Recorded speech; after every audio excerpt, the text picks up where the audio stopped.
You're watching Northern Crimes. Canada spans nearly 10 million square kilometers, a country defined by vast wilderness, remote highways, and isolated communities. But in that distance lies danger. The same terrain that draws adventurers also allows violence to go unseen. On back roads without cell service, along highways where no one stops, and in small towns unaccustomed to outsiders, some disappear without a trace. In these places, the wilderness doesn't just hide beauty, it conceals secrets. From coast to coast, bodies have turned up in shallow graves, lakes, and dense forests. Evidence fades, leads stall, and in many cases, the killers are never found. In this episode, we investigate 6 unsolved cases, ordinary lives disrupted by extraordinary violence, spanning 5 decades and reaching from British Columbia to Quebec. These stories remain cold, but they're not forgotten. This is Northern Crimes.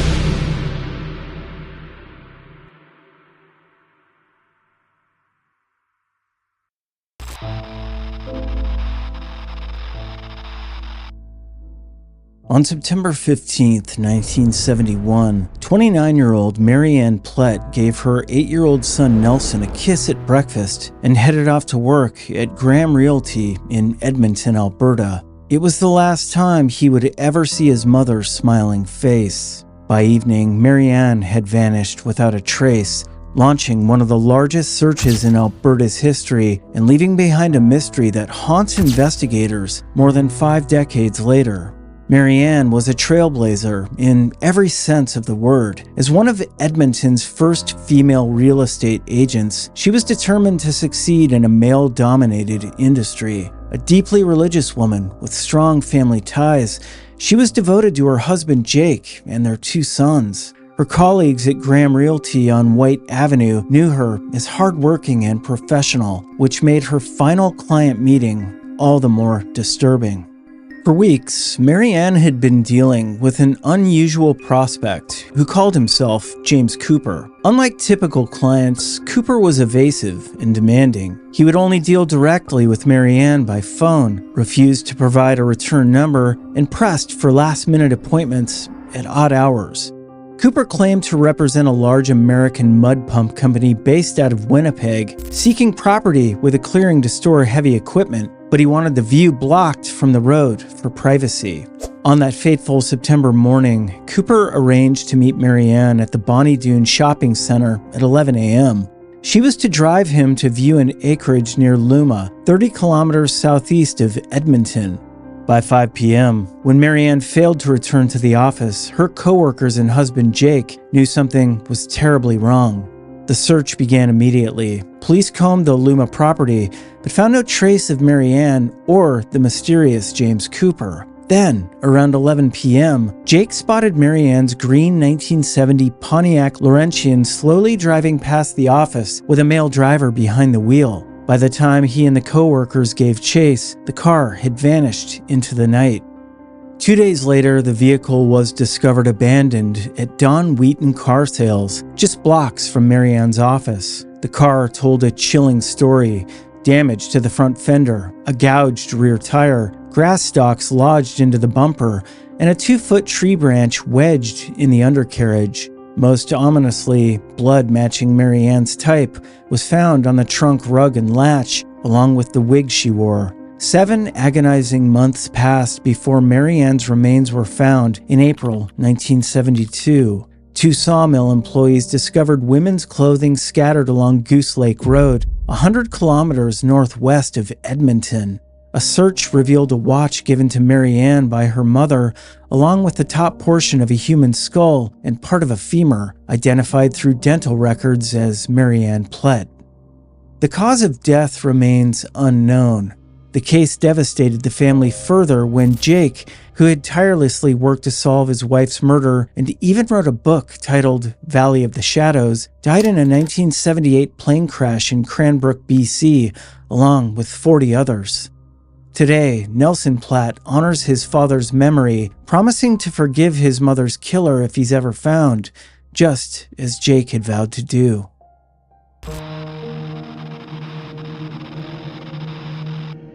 On Friday, November 3rd, 1978, 19-year-old Teresa Allure disappeared from Champlain College, Lennoxville, in Quebec's eastern townships. What began as a missing person case would evolve into one of Canada's most enduring mysteries, a story of systemic failures, family determination, and a brother's decades-long quest for justice. Teresa was a vibrant college student with shoulder-length brown hair and a love for David Bowie. Standing 5 feet 5 inches tall, she lived in a dormitory residence in Compton, about 15 minutes from the main campus. On that fateful Friday evening, friends invited her to join them for weekend activities, but Teresa declined, saying she planned to study instead. The last confirmed sighting placed Teresa at her residence around 9 p.m. She'd promised to meet 2 friends later that night, but never showed up. When she failed to appear for her usual activities the next day, concern began to mount among her classmates and dormitory staff. What happened next would haunt the Allure family for decades.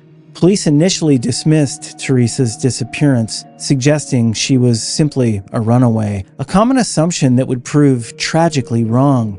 The lazy attitude of both college officials and investigating officers meant crucial early hours were lost, evidence potentially destroyed, and leads never pursued. 5 agonizing months passed before the truth emerged. On April 13, 1979, Good Friday, a muskrat trapper made a grim discovery in a small body of water approximately 1 kilometer from Teresa's dormitory. Her body was found wearing only underwear, and the condition of her remains suggested she'd been murdered. Even then, authorities failed Teresa and her family.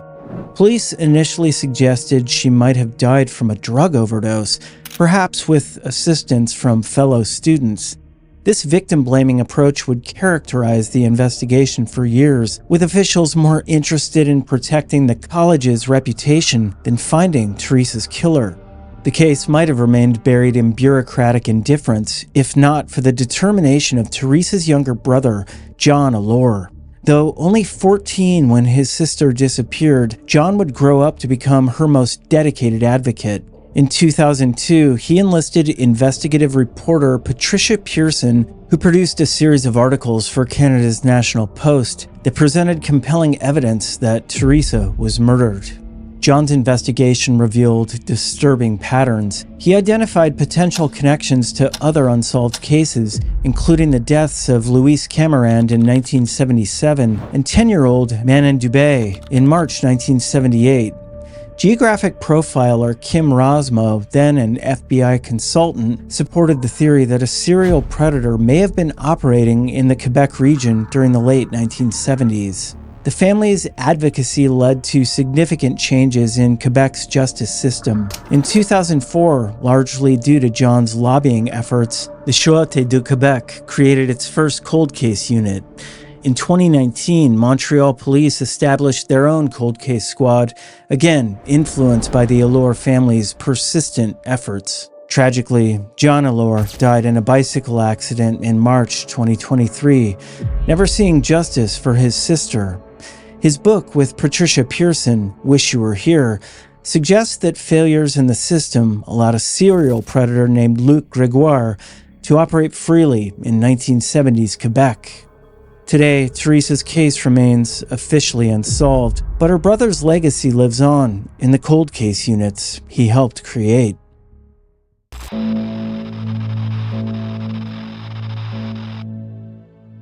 In October 1983, 2 young German tourists embarked on what should have been the adventure of a lifetime, a hitchhiking journey through the rugged wilderness of northern British Columbia. Instead, 22-year-old Andrea Schurpf and 27-year-old Bernd Goricke became victims of one of Canada's most enduring unsolved murders, a case that would expose the deadly dangers lurking along remote Canadian highways. Andrea and Bernd were the embodiment of youthful wanderlust. The engaged couple had traveled from West Germany to explore Canada's vast landscapes, carrying backpacks filled with camping gear, a guitar, and dreams of adventure. Andrea, born on December 31st, 1959, carried a Canon camera to document their journey, while Bernd, born June 29th, 1956, brought along his daily diary written in German. On or around October 3, 1983, the couple was last seen hitchhiking near Dawson Creek, heading westbound toward Chetwynd, British Columbia. They accepted a ride from a stranger driving a 1960s Chevrolet pickup truck, a decision that would cost them their lives. The unidentified driver shot both victims and dumped their bodies 32 kilometers south of Chetwynd near Highway 97 and the Pine River. But the killer wasn't finished. In a calculated move to cover his tracks, he stole the couple's belongings and used Andrea's traveler's checks to purchase gasoline on October 4th and 5th at stations in Prince George, Quesnel, Macleese Lake, Laclache, and 100 Mile House, creating a trail that led investigators south through British Columbia's interior.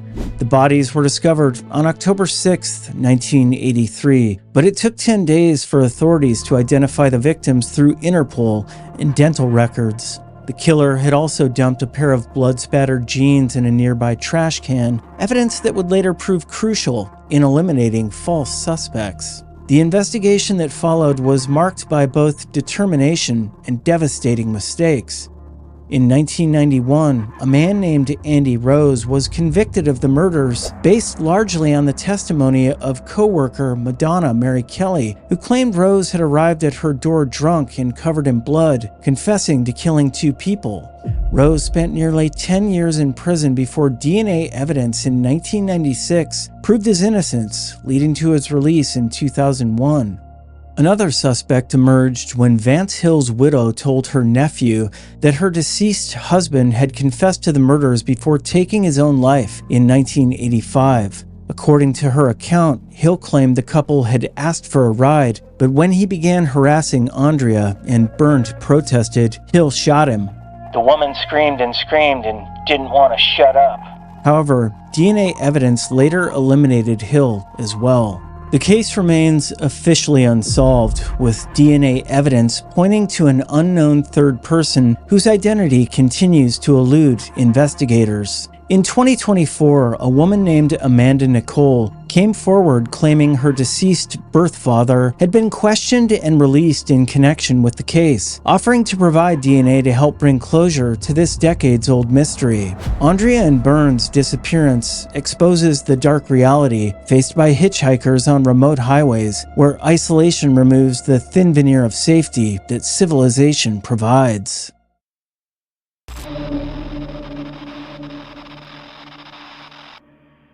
In the early hours of a summer morning in 1991, a young Indigenous woman vanished into the night along Logan Avenue in Winnipeg. By dawn, she was gone, and nearly a month later, her brutalized body was found near a riverbank, hidden among wooden beams.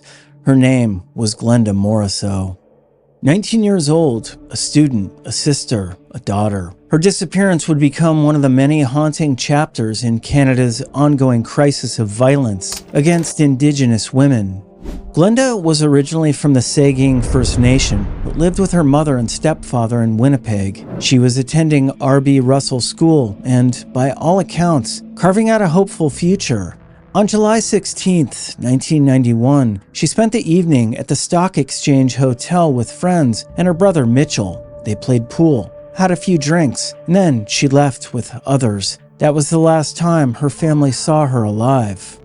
Around 2:30 a.m. on July 17th, witnesses reported seeing Glenda hitchhiking along Logan Avenue. She was picked up by a man driving a dark, older model station wagon, possibly with light yellow seat covers. The driver was described as middle-aged. That small detail would later take on chilling significance. For the next 3 weeks, her family searched, pleaded and waited. On August 7th, 1991, a grim discovery was made at St. Boniface. A worker stumbled upon a partially clothed body in a field used for industrial storage near the end of Uville Street.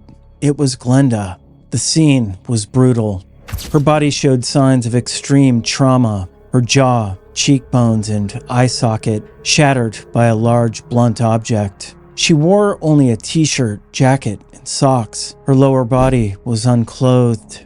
The level of decomposition suggested she'd been left there for some time. Investigators believed she was killed elsewhere and dumped at the site, possibly in the vehicle she was last seen entering.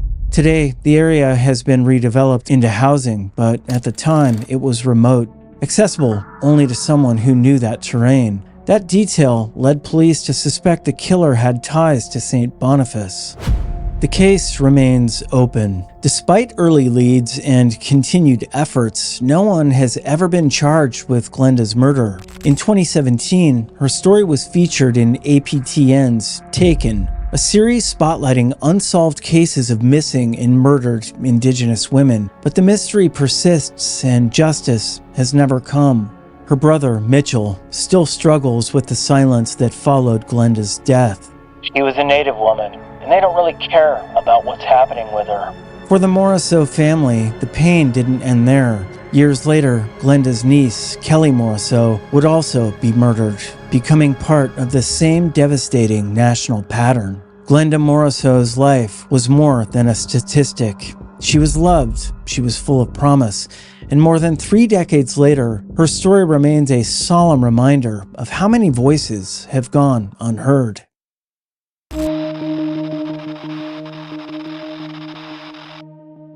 On March 10, 1993, professional wrestling lost one of its most beloved stars in the most brutal way imaginable. Dino Bravo, the Canadian strongman who'd thrilled audiences for over 2 decades, was found shot dead in his Laval, Quebec home, the victim of an execution-style killing that exposed the dark intersection between sports entertainment and organized crime. Born Adolfo Bresciano on August 6, 1948 in Campobasso, Italy, Dino immigrated to Canada as a child, settling in Montreal. What began as amateur wrestling training at age 12 would evolve into a legendary career that saw him become one of Canada's biggest wrestling stars, capturing multiple championships, including the Canadian International Heavyweight Championship 6 times. But it was Dino's time in the World Wrestling Federation that made him a household name. Wrestling fans remember his infamous world record bench press attempt at the 1988 Royal Rumble, where he claimed to lift 715 pounds with help from Jesse the Body Ventura. Playing the role of Canada's strongest man, Dino became a heel character who wore the fleur de lis and was managed by Frenchie Martin, who carried signs reading, "USA is not okay." Behind the theatrical persona, however, lay a man struggling with financial pressures. After leaving the WWF in 1992, Dino found himself in a precarious position. As fellow wrestler Rick Martel later revealed, Dino had painted himself into a corner. He tried to stay in the WWF, but Vince didn't want to have him back. Dino liked the high lifestyle. He had a sports Mercedes. He had a big home. And suddenly, wrestling was over. the solution to Dino's money problems came through family connections that would ultimately prove fatal. His Aunt Maria was married to Vic Catroni, the powerful boss of Montreal's mafia family. According to sources, Dino began working as muscle for the organization, collecting debts and intimidating those who owed money to the mob's loan-sharking operations. The illegal cigarette smuggling trade in early 1990s Canada provided Dino with what seemed like easy money. Working with indigenous groups who controlled river crossings, he developed a monopoly on moving untaxed cigarettes across the border. But when cocaine dealers wanted in on his operation, everything went wrong. According to Rick Martel's account, Dino agreed to a partnership that involved storing $400,000 worth of cocaine in a warehouse. When the pickup was delayed and police discovered the drugs, both sides blamed each other. The heat on Dino became unbearable. On that fateful March evening, Dino was at home watching hockey while his wife and daughter attended ballet lessons. When they returned, they found a scene of unimaginable horror. Dino had been shot 17 times, 7 bullets to the head and 10 to the torso. There were no signs of forced entry, suggesting he knew his killers. The remote control was found loose in his hand, indicating he never saw the attack coming. As investigators noted, if someone is shot from the front, they tense their muscles and grip objects tightly. The loose remote meant Dino was shot from behind while relaxing. Nearly 3 decades later, Dino Bravo's murder remains officially unsolved, a chilling reminder of what happens when the world of entertainment collides with organized crime.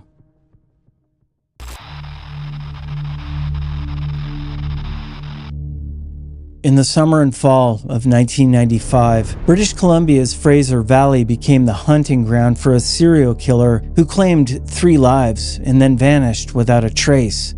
Within just 2 months, 3 women were found murdered in remote areas, their bodies bearing the same horrific signature. Nearly 3 decades later, their killer remains free, and their case stands as a haunting reminder of justice denied. The terror began on August 12, 1995, when the nude body of 30-year-old Tracy Olajide was discovered on a trail near Morris Valley Logging Road in Agassiz. Tracy, an African-Canadian mother of 1, had been last seen 2 days earlier near the Waldorf Hotel in Vancouver's downtown east side. Despite efforts to leave sex work behind, her struggle with crack cocaine addiction kept drawing her back to the dangerous streets where predators lurked. Tracy had been assaulted and strangled to death. Her body was left in a desolate area that required intimate knowledge of the terrain to access, yet positioned where it would eventually be found. The killer wanted his work to be discovered. 3 weeks later, on September 2nd, the pattern repeated itself. 24-year-old Tammy Pipe's nude body was found in the middle of a remote side road north of Lafitte Highway, leading to the Mount Woodside hang glider launch area. Tammy, an Indigenous woman who dreamed of becoming a professional dancer, had been last seen on August 29th at the Cobalt Hotel on Main Street in Vancouver. Like Tracy, Tammy had been assaulted and strangled. Red paint flecks found at the scene suggested the killer drove a damaged red 4x4 vehicle, something capable of navigating the rough terrain where he dumped his victims. The final confirmed victim was discovered on October 21st, 1995. Victoria Younker's nude and partially decomposed body was found 25 feet down an embankment off a dead-end logging road on Sylvester Road near Mission. The 35-year-old white woman had been missing since September 11th, where she was last seen at social assistance offices on Hastings Street. Forensics determined she'd been dead for at least 30 days before being discovered. All 3 women shared tragic commonalities. They were involved in survival sex work in Vancouver's downtown east side, struggled with drug addiction, and were found nude, assaulted, and strangled in remote Fraser Valley locations. The proximity of the disposal sites and the identical modus operandi left no doubt a serial killer was stalking vulnerable women. Investigators theorized the killer was familiar with the area, possibly a logger, fisherman, hunter, or someone connected to a nearby work release program. Evidence suggested he wrapped victims' bodies in weathered yellow rain gear during transport, then removed it before disposal. 2 prime suspects emerged over the years. Ronald Richard McCauley, a local roofer with a history of sexual assaults, was cleared by DNA testing in 2001. Even notorious serial killer Robert Willie Picton was ruled out through DNA evidence, despite operating in the same area and targeting similar victims. The killer's DNA remains in police possession, but no matches have been found in databases. In 2011, RCMP interviewed a suspect in Alberta, but nothing came of the investigation. Today, the Hemlock Valley murders remain unsolved. Across provinces and decades, these cases share a painful common thread: lives lost, families shattered, and justice delayed. The passage of time has faded headlines and thinned evidence, But the questions remain unanswered and unresolved. In each story, there are names, not just statistics. Teresa, Marianne, Glenda, Andrea, Bernd, Dino, Tracy, Tammy, and Victoria. Their stories are not closed. Their killers, in many cases, still walk free. As the years stretch on, hope may grow dim, but it hasn't disappeared. Cold cases don't die, they wait, and someone, somewhere, knows the truth.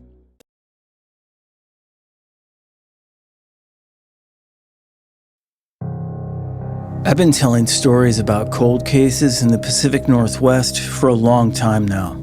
I live in Alaska, and there's no shortage of dark stories to cover here. But there's something about the Pacific Northwest, that is British Columbia, Washington, Oregon, that's always fascinated me.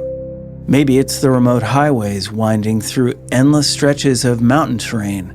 Maybe it's the millions of acres of Douglas fir and western hemlock. Maybe it's the region's legacy of some of the most terrifying serial killers of all time. Whatever it is, I'm drawn back again and again and again.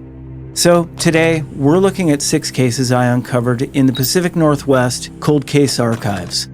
Some you may have heard of, others are definitely more under the radar, but what they all share are chilling circumstances, disturbing twists and turns, and an unnerving sense of the unknown. This is Northern Crimes.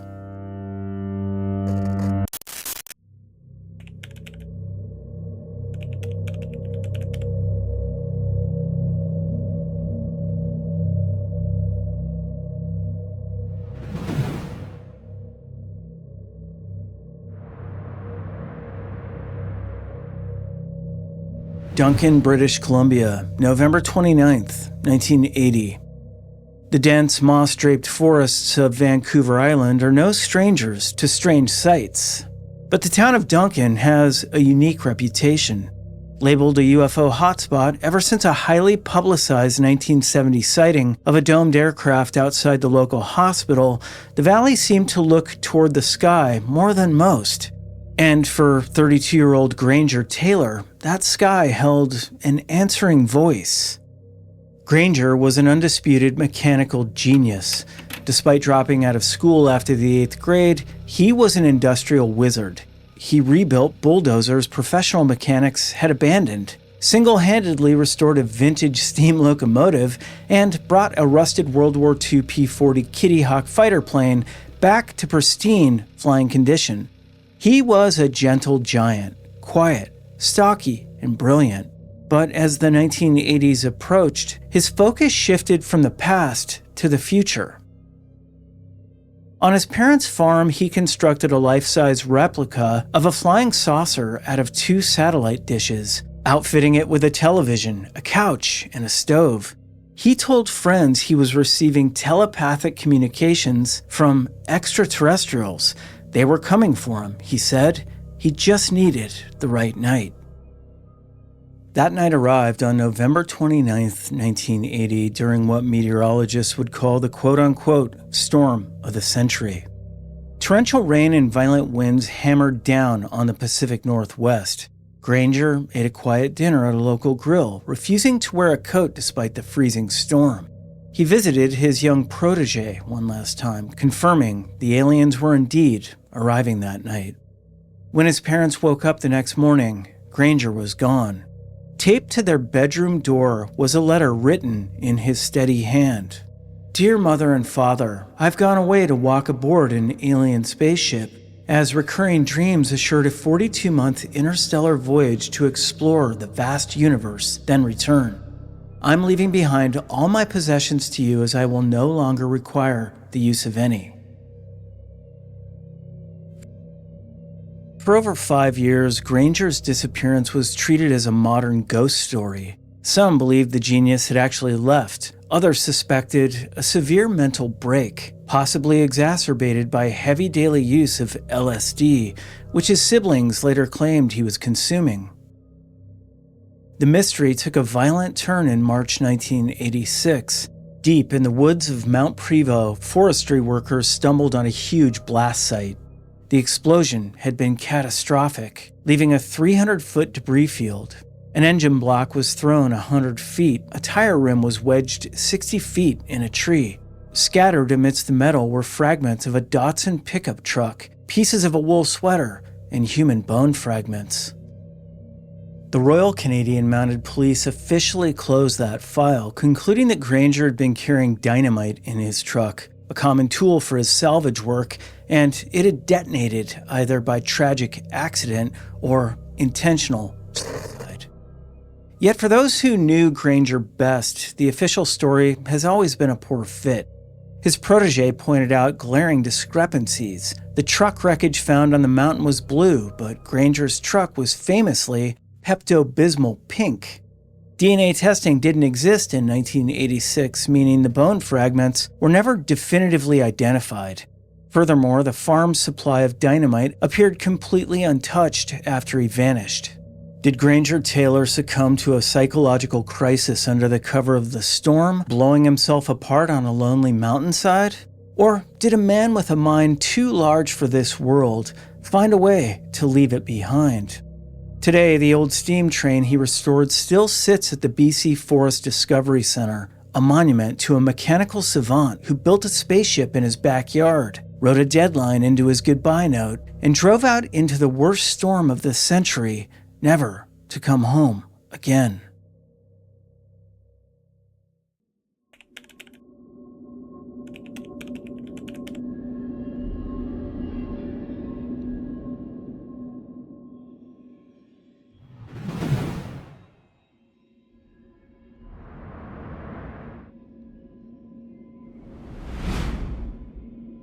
Whitehorse, Yukon, May 2007. The Yukon in late spring is a land of relentless light, where the sun barely dips below the horizon and the wilderness seems to wake up all at once. In May 2007, 19-year-old Angel Karlik was preparing for a milestone that many thought she would never reach. A Cascadena First Nation woman, Angel had overcome housing instability and addiction to become a pillar of the Whitehorse youth community. She painted vibrant murals, mentored vulnerable kids, and had just earned her high school diploma. Her dream was simple: get a steady job, buy a home, and adopt her younger brother out of foster care. But as graduation celebrations swept through the northern city, Angel found herself caught in a dark undertow. Just days before she vanished, the RCMP questioned Angel regarding a brutal local crime, the assault and death of a 52-year-old homeless man named Colin Sorenko. Rumors immediately rippled through her inner circle that Angel hadn't just heard about the attack, she'd witnessed it. On the weekend of May 26th, after calling a friend from a downtown payphone, Angel walked away from the main street flanked by two unidentified young men. She was never seen alive again.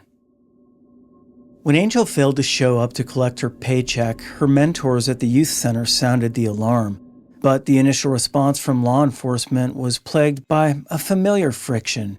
Because of her age and her past history of homelessness, the RCMP initially classified the prominent youth advocate as a runaway. That bureaucratic label cost investigators the critical first 48 hours, the vital window where tracks are fresh and memories haven't yet faded. 6 months later, the wilderness gave up its secret. A hiker walking through the dense brush of Pilot Mountain stumbled upon a shallow grave. Inside were Angel's severely decomposed remains. The half-year delay proved catastrophic for the forensic team. The pathologist was completely unable to determine how Angel died, and investigators couldn't even confirm if Pilot Mountain was the actual crime scene or merely a body dump. The trail had gone cold before the homicide investigation had even began. For 10 years, Angel's mother, Wendy Karlik, carried a sign and marched through the streets of Whitehorse, becoming a fierce voice for the missing and murdered Indigenous women and girls movement. She demanded to know who silenced her daughter. But in a horrifying twist of generational trauma, the fight came to a sudden, bloody end. In April 2017, Wendy Carlick was found murdered inside a Whitehorse bungalow. While the police eventually caught Wendy's killer and determined the two cases were technically unrelated, the tragedy left the community reeling. The lead detective on Wendy's file was transferred to head a newly formed historical case unit, inheriting Angel's cold case file as well. Today, investigators believe the key to the mystery lies with the two unidentified men seen walking with Angel on the night she went missing. They're convinced that someone in the isolated Yukon interior is holding on to a 19-year-old secret. Angel's murals still decorate the walls of the Whitehorse Youth Center, and a homeless shelter named Angel's Nest stands as a monument to her dream. But the question remains carved into the northern landscape. Was a young woman on the cusp of a bright future executed simply because she saw something she wasn't meant to see?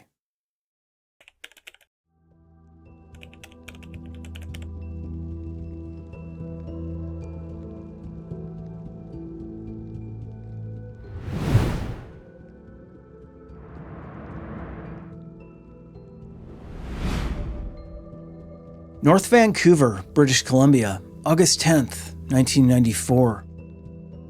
In the mid-1990s, Vancouver's Howe Street was a playground for high-stakes stock promoters, sudden fortunes, and cutthroat deals. Nick and Lisa Massey were right at the center of it. Nick was a sophisticated 35-year veteran of the Bank of Montreal who'd recently retired into the volatile world of international shell companies. His wife, Lisa, was a popular, stylish hairdresser. Together, they lived a lavish, jet-setting life, flying on private planes to Las Vegas boxing matches and dining at the city's most exclusive restaurants. But behind the facade, the Masseys were drowning. Their North Vancouver home was heavily mortgaged, and they were carrying tens of thousands of dollars in credit card debt. In the spring of 1994, their behavior took a sharp, secretive turn. They made an unannounced trip to the Cayman Islands to deposit $50,000 in stock and quietly drew up formal wills. Nick even called his daughter in Holland, cryptically warning her that he wouldn't be able to reach her for her upcoming birthday. He offered no explanation. The climax arrived on August 10th. Nick told business associates he was brokering a massive $10 million deal with a mystery investor. He claimed the investor was sending a limousine to pick them up for dinner at Trader Vic's, a famous tiki-themed lounge at the West End Bayshore Hotel. That evening, the Masseys turned down an invitation to watch a local fireworks display, citing their big meeting. They were spotted late that evening at the West End Bayshore Lounge, sharing a bottle of wine. Oddly, Nick was dressed in a casual jogging suit, hardly the attire for a multi-million-dollar banking negotiation. Strangely, no one ever showed up for the 4-person reservation at Trader Vic's, and no one called to cancel. The next morning, 2 brief phone calls were placed from Nick's cell phone to Lisa's boss and a business partner. Lisa's voice was on the line, calmly explaining that they were going to be out of town for a few days. The cell towers routed those calls through a repeater on Bowen Island, indicating the phone was somewhere along the rugged, isolated Sunshine Coast. And then, the phone went dead forever. A week later, Lisa's sister entered their home and walked into a baffling scene. The front door was unlocked and the security alarm, which the couple used religiously, was disabled. Their beloved cat had been abandoned inside without food or water, yet their passports, wallets, and car were still at the house. On the ground outside the front door, investigators found a chilling detail: 2 plastic zip ties. The North Vancouver RCMP officially presumes the Masseys are the victims of a double homicide. Nick's financial dealings had connected him to controversial stock manipulators, and a prominent private investigator theorized that Nick may have crossed a line, inadvertently laundering drug money for a notorious motorcycle gang. The zip ties at the door suggested a swift, violent abduction. Yet, a second theory persists among the old Howe Street associates. They wonder if Nick used his deep, sophisticated knowledge of international banking to orchestrate the ultimate vanishing act, fleeing to a hidden life in the Caribbean. Decades later, the Macices' bank accounts remain untouched, and their $50,000 reward goes unclaimed. The North Vancouver RCMP refuses to close the file. Whether they're living a shadow existence under the palm trees of the Caymans, or whether they were carried out of their home in zip ties, the Macies left behind a riddle that the gray waters of the Pacific Northwest refuse to answer.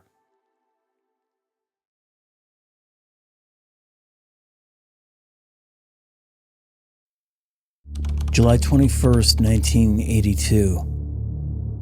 North Bay Psychiatric Hospital, Ontario. You're 18 years old, and after 46 days as a patient, you've finally earned limited privileges to walk the hospital grounds unsupervised. It's 10 a.m., and the summer air feels good against your face as you step outside the imposing brick buildings that have been your world for the past month and a half. The massive complex stretches across the landscape like a small city, connected by underground tunnels and surrounded by deep forests. Highway 11 runs past the facility, a ribbon of asphalt cutting through the Ontario wilderness. You have 1 hour, 60 minutes of freedom to walk wherever you want on the grounds, to feel normal again, to remember what it's like to move without supervision.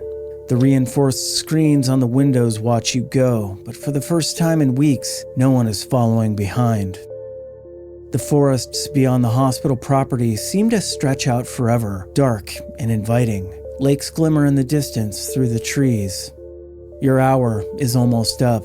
Time to head back to the ward, back to your medication schedule, back to the routine that's supposed to help with your chemical imbalance. But something about the wilderness calls you.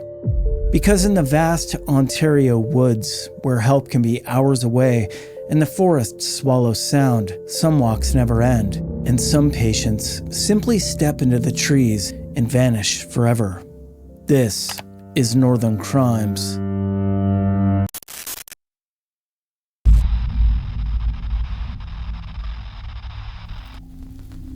On August 24th, 1981, two teenage boys vanished from a farm in Caledon, Ontario, sparking one of Canada's most baffling missing persons cases.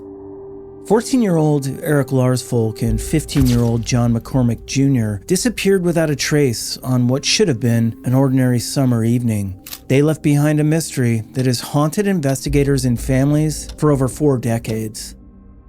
The story begins with the Larsfolk family's move to rural Ontario.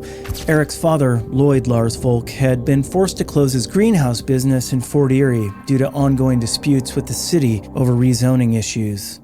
Seeking a fresh start, the family relocated to a farmhouse on Horseshoe Hill Road in Caledon, just outside Toronto.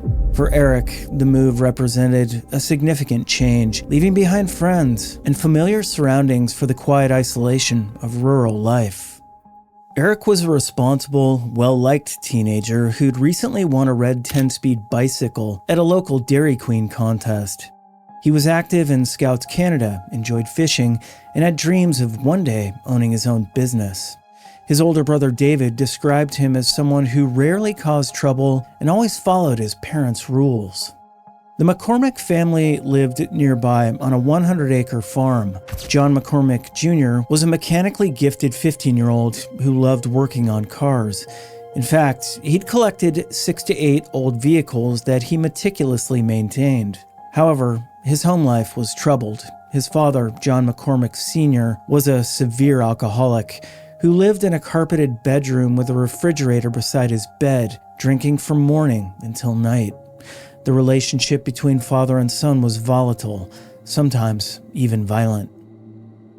Earlier that summer, John Jr. had been sent to stay with relatives in Virginia after a particularly brutal fight with his father that resulted in a broken arm. He'd only returned to the farm 10 days before his disappearance, and tensions remained high between him and his father. On the evening of August 24th, Eric's older brother David was supposed to be home, but had decided to stay an extra night with friends in Fort Erie. When John Jr. came to the Larsfolk house looking for David, he found Eric instead. Despite barely knowing each other, the two boys decided to hang out for the evening. Eric rode his new bicycle to the McCormick farm where John Jr. planned to show him around the property in one of his field cars. The boys took an old black Chevrolet and drove around the farm property. John Jr.'s 13-year-old sister Kim saw them leave around 6 p.m. before she departed for a babysitting job. When she returned at 9 p.m., she noticed one of John's vans was leaking oil in the driveway, something that would absolutely infuriate their father. She went looking for her brother to warn him about the leak, but couldn't find either boy anywhere. What Kim did find was deeply unsettling. The black Chevrolet field car sat abandoned at the entrance to a gravel pit on the property. The hood was up, the door was open, the wires lay neatly arranged on the driver's seat. The car required two people to start, one to work under the hood, while the other manipulated the wires, suggesting the boys had been in the process of restarting the vehicle when something interrupted them. Around 11 p.m., Joyce McCormick, John Jr.'s mother, burst into the Larsvolk home in panic. She'd returned from her nursing shift to find her son missing and immediately suspected that something was wrong. Lloyd Larsvolk joined the search, and by midnight, police had been summoned to investigate. The initial response was frustratingly typical of the era. Police suggested the boys had likely run away to attend the Canadian National Exhibition in Toronto, despite the Larsvolk family's insistence that Eric would never leave without permission. The theory persisted even though neither boy had taken any belongings, money, or even change of clothes. As the investigation progressed, attention focused on two primary suspects: John McCormick Sr.'s violent history and the family's suspicious behavior after the disappearance raised immediate red flags. Even more concerning was the family's response to their son's disappearance. Within a week, they'd packed up John Jr.'s room and refused to cooperate with media or provide photographs for missing person posters. The second suspect was George McCullough, a local handyman who worked odd jobs around the McCormick farm. Known to the family as, quote, the Weasel, McCullough was feared by Joyce McCormick and Kim, who found him threatening and untrustworthy. On the night of the disappearance, witnesses observed McCullough's truck covered in red clay, and his coveralls bore similar stains, significant because the gravel pit area contained deposits of distinctive red clay. Despite searches over the following months, no trace of the boys was ever found. The case has been featured on Unsolved Mysteries and continues to generate theories and speculation. Some investigators believe the boys were murdered and their bodies disposed of in the gravel pit, possibly using heavy machinery to bury them beyond the reach of conventional searches. The contrast between the two families' responses remains one of the most haunting aspects of this case. While Lloyd Larsvolk spent decades searching for his son, returning annually to Caledon to look for answers until his death, the McCormick family's silence spoke volumes. They moved away and refused all contact with investigators and journalists. The Caledon disappearances remain one of Canada's most disturbing cold cases. Eric Larsvolk and John McCormick Jr. vanished at a pivotal moment in their young lives, leaving behind unanswered questions and grieving families. Their case highlights the challenges facing rural investigations and the lasting impact when justice remains elusive.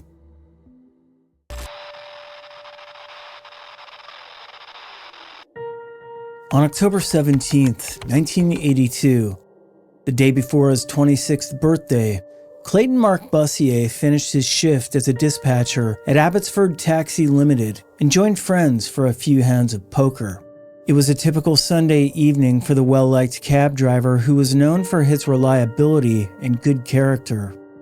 Clayton was the type of person who would call if he was going to be even 10 minutes late for work, and he would always phone his mother if he wouldn't be home for supper. By the next morning, he'd vanished without a trace, launching an enduring British Columbia mystery. Clayton was born on October 18, 1956, and lived on Pearl Avenue in Abbotsford with his parents.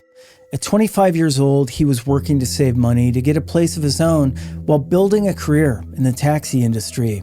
Standing 6 feet 1 inch tall and weighing 175 pounds, he had dark brown hair, brown eyes, a mustache, and a distinctive 1 inch scar on his forehead. Those who knew him described him as being of good character and a very conscientious person with no reason to walk away from his life.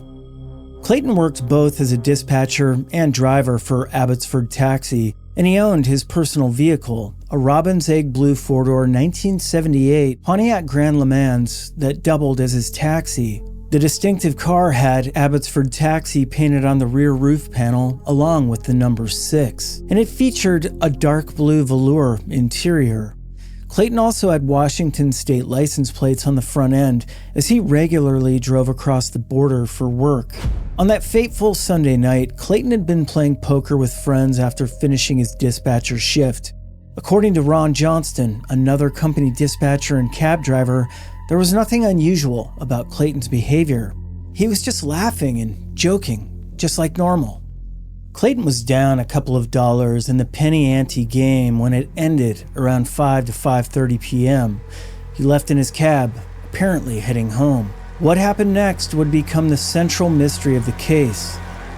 A few hours later, another cab driver was having a late lunch at the Highlight Burger Bar on Lafitte Highway in Mission, BC, about 12.3 kilometers from Abbotsford Taxi Limited. Around 7 p.m., he saw Clayton drive past the diner in his distinctive blue cab with a passenger in the front seat. The witness saw Clayton again shortly afterward, this time without the passenger, heading east toward downtown Mission. This would be the last confirmed sighting of Clayton Mark Bussier alive. When Clayton failed to show up for his 7 a.m. shift the next morning, his 26th birthday, alarm bells immediately rang. This was completely out of character for someone who never missed work without calling.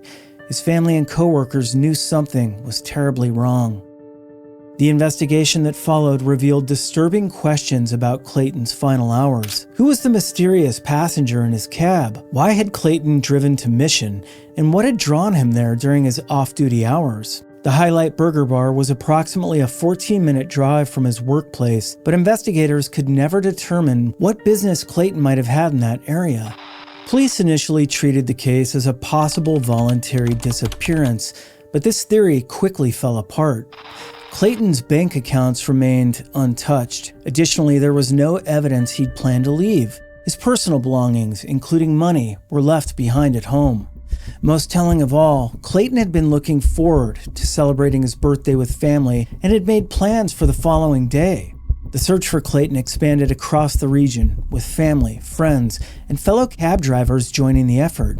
They put up 1,500 flyers throughout BC and searched isolated roads, abandoned buildings, and wooded areas. Fellow cabbies kept watch for his distinctive car and called out his name on their radios, hoping for a response that never came. Adding to the mystery, Clayton's friends posted a $1,500 reward for information about his whereabouts.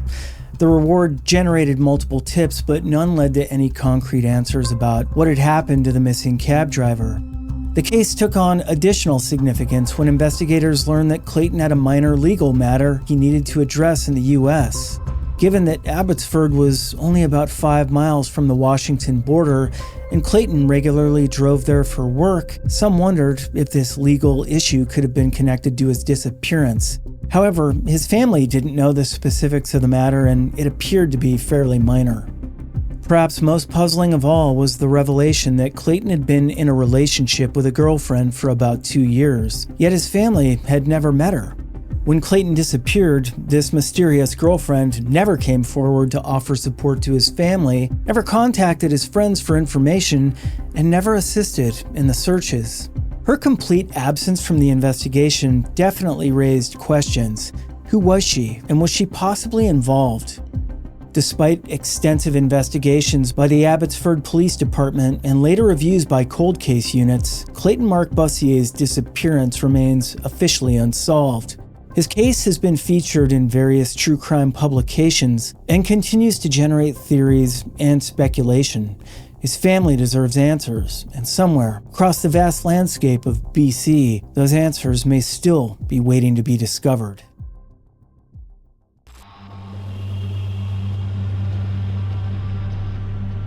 On July 21st, 1982, 18-year-old Terry Zubko was granted limited privileges to walk about the hospital grounds unsupervised for 1 hour.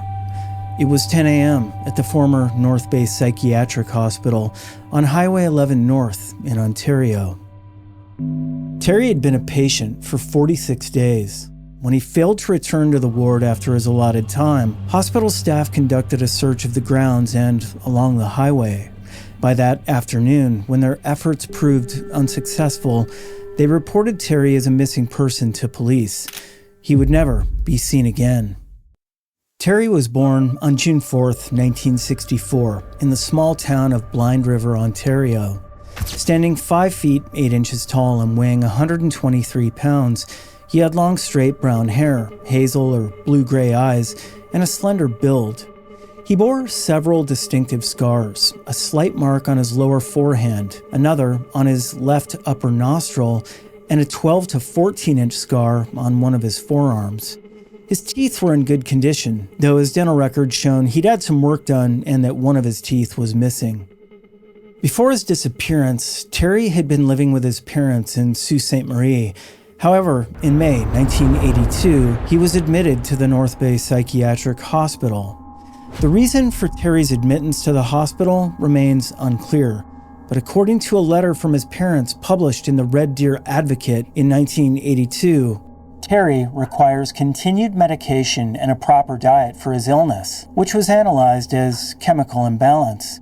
Without routine oral medication, he can slip into amnesia or a catatonic-like situation. The imposing facility, built in 1956 and opened in 1957, was a massive complex with over 1,100 beds by the 1960s. The buildings were connected by a series of underground tunnels, and the windows were made with reinforced screens rather than bars. On the morning of his disappearance, Terry was wearing blue jeans, a blue shirt, a V-neck sweater with beige and brown stripes, and blue size 9 running shoes. He'd been granted the privilege of walking the hospital grounds alone, a significant step in his treatment that suggested he was making progress and was considered low risk for flight. But when Terry failed to return from the walk, hospital staff immediately began searching. They combed the extensive grounds and even checked along Highway 11, but found no trace of the missing patient. The hospital's security protocols required them to report the incident to police when their own search efforts proved fruitless. The North Bay Police Service launched an investigation, conducting searches of the grounds, buildings, and surrounding bush areas. Despite their efforts, no trace of Terry was found. In the days and weeks that followed, police received reports from the public of possible sightings in North Bay and surrounding areas, but none of these leads resulted in locating the missing teenager. The hospital itself had a complex history. Built as part of Ontario's network of large psychiatric institutions, it was designed as a formidable edifice surrounded by considerable acreage. By the time of Terry's disappearance, attitudes toward mental health treatment were changing, and the era of massive institutional care was beginning to come to an end. The facility would eventually be demolished in 2013, but not before becoming the site of multiple unexplained disappearances. And here's a few examples. Philippe Guerin, who'd gone missing from the Ontario Hospital in North Bay on June 12, 1966. And years later, on April 7, 2000, Russell Hoffer would disappear from the same facility where Terry vanished, walking out during a snowstorm and never being seen again. Terry's family was devastated by his vanishing. They'd been hopeful about his treatment and recovery, making his sudden disappearance all the more shocking. The fact that he'd been granted walking privileges suggested that the staff believed he was stable and unlikely to flee, making the disappearance even more puzzling. The investigation revealed the challenges of the era: limited communication technology, wilderness areas surrounding the hospital, and investigative techniques that were far less sophisticated than today's methods. The hospital was located in a remote area with deep forests and numerous lakes, providing countless places where someone could simply disappear. Terry's case remains unsolved to this day. His disappearance highlights both the vulnerability of psychiatric patients and the devastating impacts on families when loved ones vanish without a trace. It also exposes the flaws in 1980s mental health facilities where patients could disappear with minimal oversight. Today, Terry would be 60 years old. His family continues to seek answers about what happened on that July morning in 1982. Whether he wandered into the vast Ontario wilderness and became lost, was the victim of foul play, or somehow managed to start a new life elsewhere remains unknown.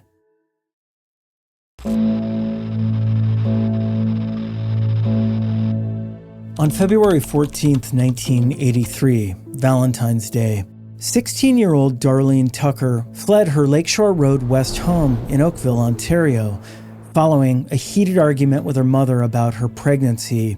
She never returned. 6 months later, her friend Jan Stonehouse would also vanish from the same community, leaving investigators convinced that the two cases are inextricably linked. Darlene Tucker was born on October 8, 1966, a grade 10 student at the former General Wolfe High School on McCraney Street. Standing 5 feet 4 inches tall and weighing around 119 pounds, she had dark brown shoulder-length hair and distinctive blue hazel eyes. She bore several identifying marks, a 1-inch scar on her right knee, another above her right eyebrow, and a prominent gap between her 2 front teeth. Most notably, she suffered from a skin allergy on her hands that caused them to break out in painful blisters. After discovering her pregnancy, Darlene had moved in with her boyfriend in Oakville, but the arrangement was short-lived. According to police files, she left her boyfriend's home after about a week due to conflicts over another man she was seeing in Toronto. Her boyfriend's father reported her missing when she failed to return, marking the beginning of a case that would span decades. In the months following her disappearance, there were tantalizing signs that Darlene was still alive. She made several collect calls to her mother from payphones in Huntsville, Ontario, where the Tucker family owned a vacation trailer. These calls provided hope that she was safe, but they would be the last contact her family would ever have with her. The case took on new dimensions when investigators learned of confirmed sightings in the years that followed. In 1985, Darlene was spotted working as a waitress in downtown Toronto. Significantly, this was the year she turned 18 and would have been eligible to collect money from a trust fund, yet she never claimed the thousands of dollars waiting for her. In 1987, there was another confirmed sighting in the Alberta area, but this time she wasn't alone. 6 months after Darlene's disappearance, tragedy struck again in Oakville. On August 8, 1983, 16-year-old Genesina Jan Stonehouse vanished from her Elm Road home. Known as Jan to friends and Sina to family, she was described as white, of medium build, standing about 5 feet 4 inches tall, and weighing 110 pounds. She had green eyes and wavy, shoulder-length blonde hair. Jan's disappearance occurred under particularly heartbreaking circumstances. Her mother was dying of cancer in the hospital and desperately wanted to see her daughter one last time. Jan had a history of running away from home, but her father reported her missing because he knew how much her mother needed her. Tragically, both of Jan's parents would die without ever learning what happened to their daughter. Like Darlene, Jan was also pregnant at the time of her disappearance. The similarities between the two cases were too significant for investigators to ignore. Two pregnant 16-year-olds from the same small Ontario community vanishing within months of each other. Police became convinced that the cases were connected, and their suspicions would prove justified. The breakthrough came with that 1987 sighting in the Haliburton area. Witnesses reported seeing both Darlene and Jan together, confirming what investigators had long suspected. The two friends had disappeared together and were living somewhere under assumed identities. But this would be the last confirmed sighting of either young woman. The investigation highlighted the challenges facing pregnant teenagers in 1983. With limited support systems and social stigma surrounding teen pregnancy, some young women felt they had no choice but to disappear entirely. Detective Constable Steve Martin, who inherited the investigation, believes the girls left of their own free will and are likely still alive somewhere, possibly having changed their names through marriage or other means. The case gained renewed attention when Darlene's DNA was tested against victims of notorious serial killer Robert Pickton, but no match was found. This provided some relief to her family, but still left the fundamental question unanswered. Where are Darlene and Jan? Over the years, various tips and potential sightings have emerged. In the early 2010s, a tip led investigators to examine Facebook profiles of two women who bore resemblances to the missing girls, but DNA testing ruled them out. The search continues, with both cases remaining open files with Halton Regional Police. Darlene's mother continues to hold out hope. Through missingkids.ca, she sent a message to her daughter. "We don't want to disrupt your life. We just want to know that you're alive and well. We miss you, and we love you." Today, Darlene would be 60 years old, and Jan would be 59. If they are still alive, they may have children and grandchildren who know nothing of their past.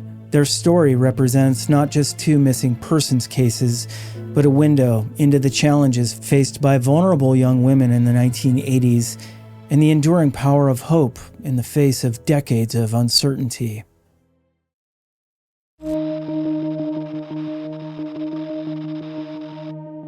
On a warm Friday evening in May 1999, 20-year-old Tammy Lynn Lamondin Gagnon left her Newmarket, Ontario home to meet friends for what should have been an ordinary night out.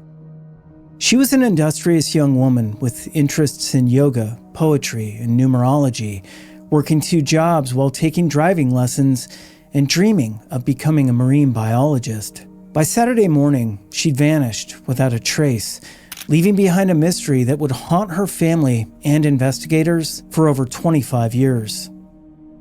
Tammy was a member of the Bosalil First Nation from Christian Island. Born on February 4th, 1979, her family had moved from Parry Sound to Aurora when she was a toddler, eventually settling in Newmarket in 1998. Standing 5'6" to 5'8" tall, with blue eyes and short brown hair, she had a distinctive dolphin tattoo on her right ankle and was left-handed, details that would become crucial in the search that followed. The night of May 28, 1999 began routinely enough. Tammy spent time at a bar on Main Street in Newmarket before moving to a local nightclub with 3 acquaintances, including 27-year-old Paul Klassen from nearby Goodwood. The group then attended a party at a house on Millard Street in Stouffville, which belonged to Klassen's sister. What happened next would become the focal point of one of Ontario's most perplexing missing persons cases. According to Klassen, after the party ended, he drove Tammy to Fairy Lake Park in Newmarket, a popular nighttime hangout for local youth. He claimed he dropped her off around 2 a.m. on Saturday, May 29, 1999. This was the last confirmed sighting of Tammy alive. She was wearing blue denim overalls with blue and red striped straps, a yellow tank top, and Birkenstock sandals with 3 straps and painted flowers. When Tammy failed to return home or contact her family, concern quickly escalated into panic. Her mother, Jacqueline Gagnon, knew something was terribly wrong. Tammy wasn't the type to disappear without word. By Sunday, a missing person report had been filed with York Regional Police. The investigation immediately focused on Paul Klassen, the last person to see Tammy alive. Police questioned him twice in the early days, but avoided calling him a suspect despite telling media that no one else was being investigated. The timeline between when he allegedly dropped Tammy off at 2 a.m. and when he used his bank card in Stouffville at 6:43 a.m., nearly 5 hours later, became a crucial gap investigators couldn't explain. Then came a series of disturbing developments that would forever change the case. The night after Tammy disappeared, Klassen rented a carpet cleaner from a local A&P supermarket. Even more bizarrely, he returned to the bar where he and Tammy had been together and told the manager he spotted her alive on Main Street since her disappearance. The manager found this claim impossible to believe, noting that everyone in town knew Tammy and had been looking for her all week. On June 7, 1999, just over a week after Tammy's disappearance, and after being asked to submit to police questioning a third time, Paul Klassen took his own life at his family's business in Vandorf, Ontario. His death sent shockwaves through the investigation and left more questions than answers. Police divers searched Fairy Lake extensively but found no trace of Tammy. Her sister's home was declared a crime scene, and evidence recovered from the house triggered thorough searches of the surrounding area in early July. Despite these efforts, no significant leads emerged. The investigation expanded to include over 100 participants, police officers, volunteers, and family members who refused to give up hope. Jacqueline Gagnon hired private investigator Brian King and set up a trust fund to cover search expenses. She personally joined ground searches, telling media, "Tammy's somewhere. We look, we scan the ditches, we check, we double check, and then we check again." By the second year, interest had waned dramatically. Only Jacqueline and her son Darren, Tammy's brother, continued actively investigating her disappearance. Today, over 25 years later, Tammy's case remains officially unsolved, investigated as a cold case by York Regional Police's Homicide Unit. Her family filed to have a death certificate issued in 2015 after 16 years without communication. But the questions surrounding that night in May 1999 persist.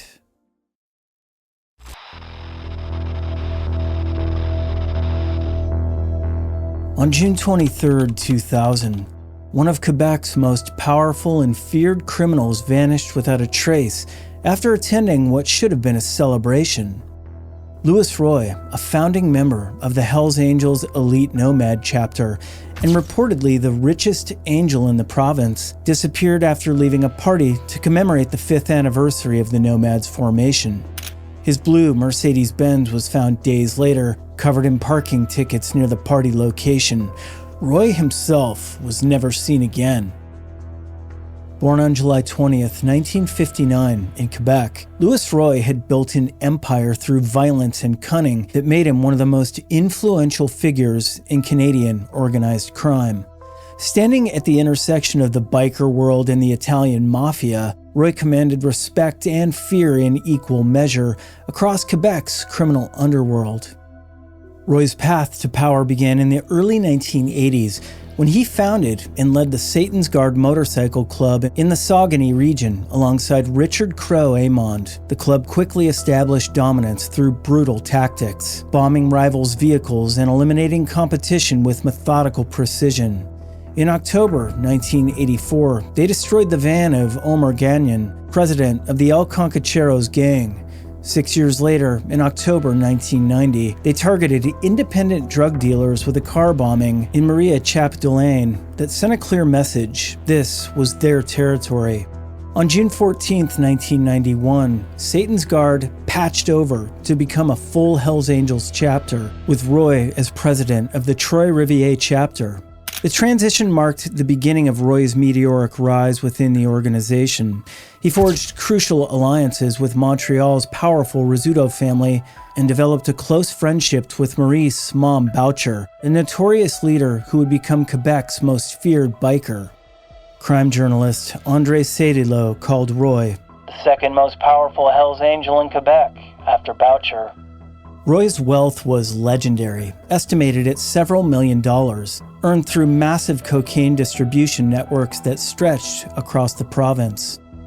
In November 1994, Roy hired hitman Serge Quesnel, offering him $500 per week, plus commissions of $10,000 to $50,000 per murder, depending on the difficulty of the target. Quesnel carried out multiple killings on Roy's orders, including the execution of a chemist, manufacturing drugs for the rival Rock Machine and several Montreal dealers who refused to align with the Hells Angels. When Quesnel was arrested in April 1995 and became an informant, Roy faced 3 counts of first-degree murder. Despite the charges, his status within the organization only grew. On June 25, 1995, he became a founding member of the Nomads, the Hells Angels' most exclusive chapter, alongside 14 other elite members including Boucher and Walter Stadnick. Roy's legal troubles seemed to evaporate when Quesnel proved to be an unreliable witness. In a dramatic courtroom moment in April 1997, Roy and his co-accused beat a Rock Machine member who'd been placed in their transport vehicle. Hours later, both men were acquitted of all charges. Following his release, Roy's enemies struck back. On August 23, 1997, contract killer Gerald Gallant attempted to assassinate Roy outside his parents' motel in Jonquière. Roy survived the attack, wounded but defiant, refusing to cooperate with police, whom he called pigs. But Roy's independence would ultimately prove fatal. By the late 1990s, a secret cartel called La Table, consisting of Boucher and 4 other nomads, had established fixed cocaine prices in consultation with the mafia. The price was set at $50,000 per kilogram, with death as the penalty for selling below that rate. Roy refused to join La Table and continued selling cocaine at lower prices, believing his status as a founding nomad protected him from retaliation. But he was wrong. On the night of June 23, 2000, Roy attended the anniversary party at the home of Boucher's father in East End, Montreal. According to later testimony, he left the celebration and went to a meat processing plant owned by Gerald Maddox. There, his so-called friends seized him and, while he was still alive, fed him through an industrial meat grinder. The gruesome details emerged years later through testimony from West End gang member Elias Lekas and posthumously published accounts from Mafia member Andrea Scopa. According to Scopa, Roy's execution was part of a secret deal between Boucher and Vito Rizzuto, Roy's death in exchange for the Rizzuto family eliminating a pro-Rock Machine associate.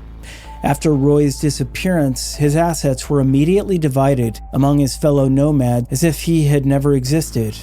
His name was abruptly removed from Hells Angels membership lists, and his account with the Nomad Bank was terminated in December 2000, with the money distributed to surviving members. Roy's girlfriend never reported him missing, telling police, "I've been with a Hells Angel for 15 years. I live in that world, and I know how it works." The man once called Quebec's richest Hells Angel had learned the ultimate lesson about loyalty in the criminal underworld. There is none when money and power are at stake.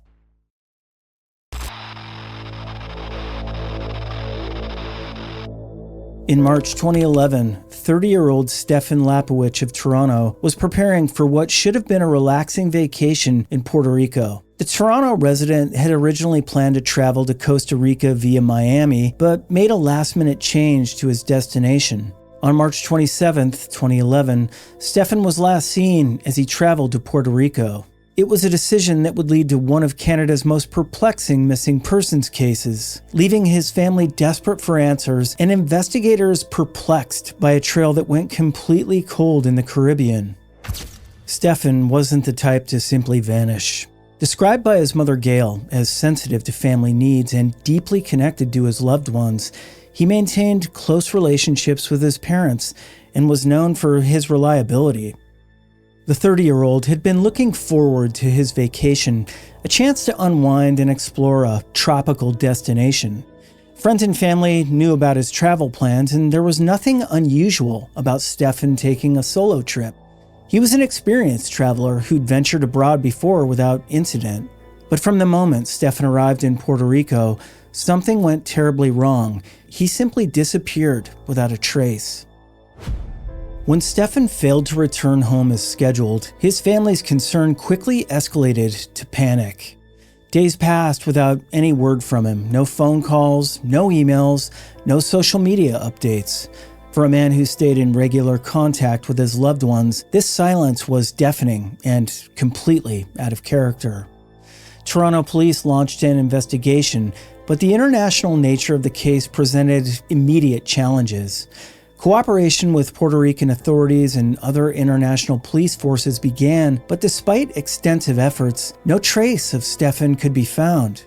The investigation expanded across multiple jurisdictions as authorities tried to piece together what might have happened to the missing Canadian. The case took on added urgency as Stefan's family refused to give up hope. His mother, Gail, became the driving force behind the search efforts, speaking to media and keeping his story in the public eye. The family's determination was unwavering, even as months turned into years without answers. In a desperate bid to generate new leads, the family offered a substantial $30,000 reward for information that could lead to finding Stefan. They also took the extraordinary step of hiring a retired Toronto police officer who now worked as a private investigator. This investigator traveled to Puerto Rico personally to search for Stefan and follow up on any potential leads.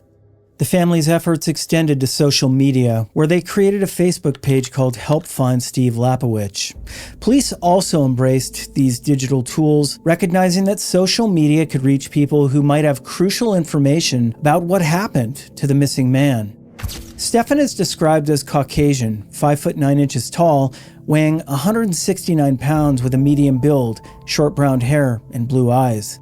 At the time of his disappearance, he would have been easily recognizable to anyone who encountered him during his planned vacation. The case gained renewed attention in March 2013, 2 years after Stefan's disappearance, when Toronto police issued fresh appeals for information. Despite the passage of time, investigators remained committed to finding answers for the Lapowich family. Despite the passing of over a decade, Stefan's case remains active. The Toronto Police Service continues to investigate his disappearance, though leads have been scarce. The international cooperation that began in 2011 has continued, with various police forces maintaining communication about any developments that might shed light on what happened. The mystery of Stefan's disappearance represents every family's worst nightmare, a loved one who simply vanishes while traveling, leaving behind no clues and no closure. For Gail and the rest of Stefan's family, the questions remain as painful today as they were in 2011. Where is Stefan? What happened to him in Puerto Rico? And will they ever get the answers they desperately need to find peace?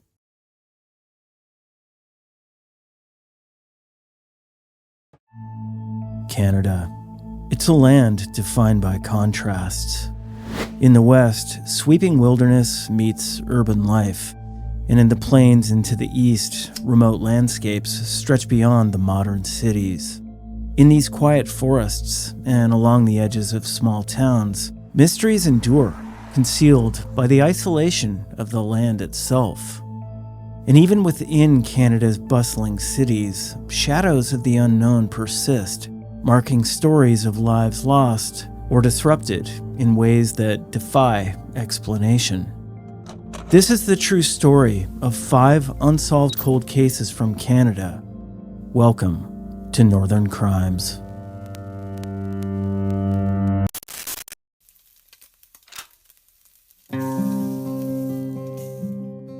In the rugged wilderness of northern Saskatchewan, 2 Indigenous leaders vanished in the summer of 1967. James Brady and Abby Halkett were experienced outdoorsmen, setting off on what seemed to be a typical uranium prospecting trip. But when they disappeared, what began as a search for 2 missing men turned into one of Canada's most puzzling cold cases.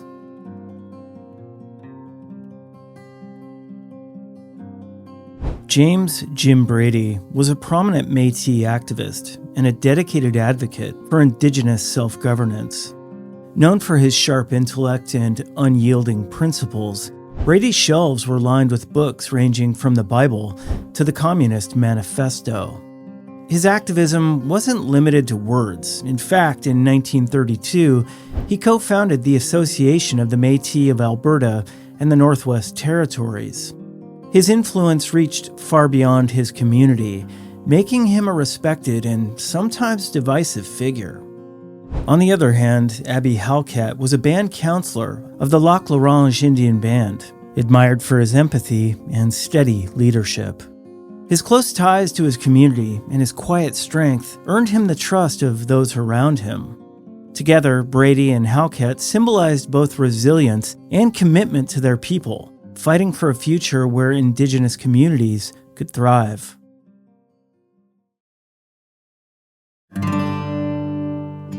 On June 7th, 1967, Brady and Halkett set out for their prospecting expedition. A small bush plane dropped them near Lower Foster Lake, though there were later concerns they may have been dropped at the wrong location. They set up camp by the lakeside, equipped with their gear, a canoe, and prospecting tools. Their arrival was confirmed via radio, and all appeared normal. But 9 days later, Barry Richards, who had coordinated the expedition, returned with more supplies. To his shock, the camp was deserted, the only sign of life being an undisturbed canoe tied to a birch tree. There were no footprints, personal items, or clues left behind, just an empty campsite, leaving behind an unsettling silence.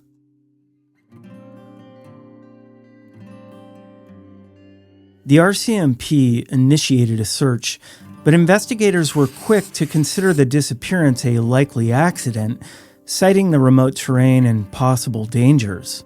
Yet those who knew Brady and Halkett challenged this theory. Both men were seasoned in navigating the wild, and they wouldn't have become lost so easily. Local trackers who examined the site noted unusual details: a disturbed patch of moss, a mark indicating a boat had docked, and questioned why the canoe was tied to a birch tree, a tree known for its weak roots. Over time, family members, including Indigenous Studies professor Dr. Deanna Rader, took up the search. Using sonar technology, Rader located a quote anomaly on the lakebed, sparking hope that remains might be found. But even today, there has been no definitive confirmation, leaving the case shrouded in mystery.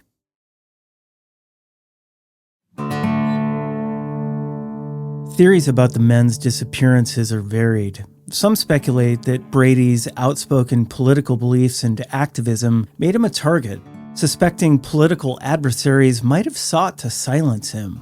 Others believe that a potential uranium discovery may have sparked a fatal betrayal, as rival prospectors could have coveted that find. There's even a more unconventional theory, suggesting UFO involvement. However, this theory is more often raised to highlight the lack of plausible explanations than an actual genuine belief in UFO activity. The mystery of James Brady and Abby Halkett's disappearance endures, leaving their families and communities with a sense of unresolved loss. For Indigenous communities in northern Saskatchewan, the case is more than a cold case. It's a story that symbolizes both resilience and the painful absence of justice. So as time passes, the search for answers continues, but for now, their fate remains unknown.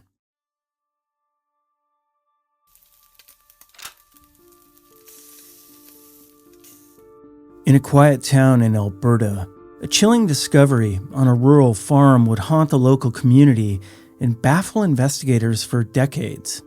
In April 1977, the remains of an unknown man were found submerged in a septic tank. Known only as Septic Tank Sam, his story remained a mystery for over 40 years until advances in forensic technology finally revealed his identity.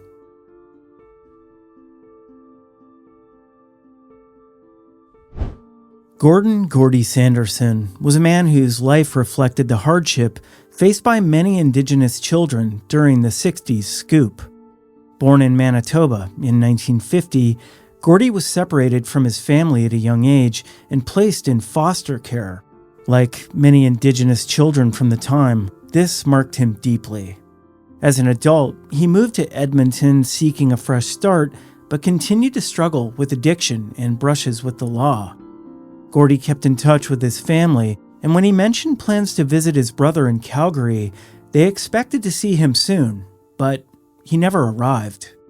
Years later, Gordy's body would be found under horrific circumstances, left on a farm near Tofield, Alberta. His sister, Joyce Sanderson's DNA, would ultimately identify him, restoring his name and offering his family a small measure of closure after decades of uncertainty.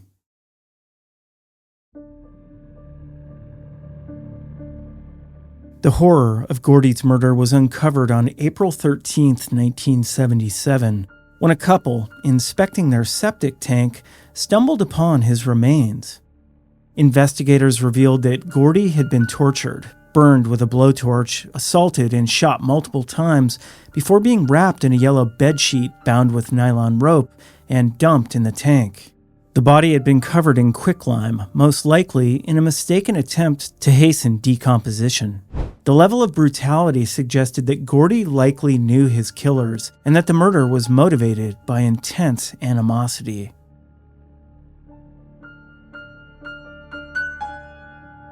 Local authorities were quick to mobilize, but the investigation faced immediate challenges. With no ID and few forensic resources available, police could only guess at Gordy's identity. Initial theories suggested he might be a transient or a migrant worker, a man whose life had brought him to Alberta from afar. His body was ultimately buried as a John Doe, and as years passed, the case went cold. Gordy's body was exhumed twice in attempts to gather more information, once in 1979 and again in 2000, but no leads materialized.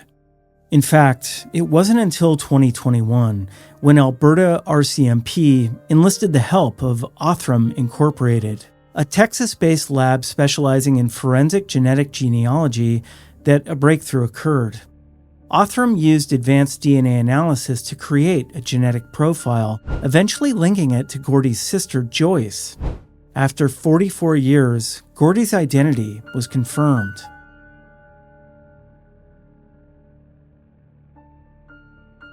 The details of Gordy's murder suggest that his killers were people he knew, likely tied to the criminal activity that surrounded his life in Edmonton.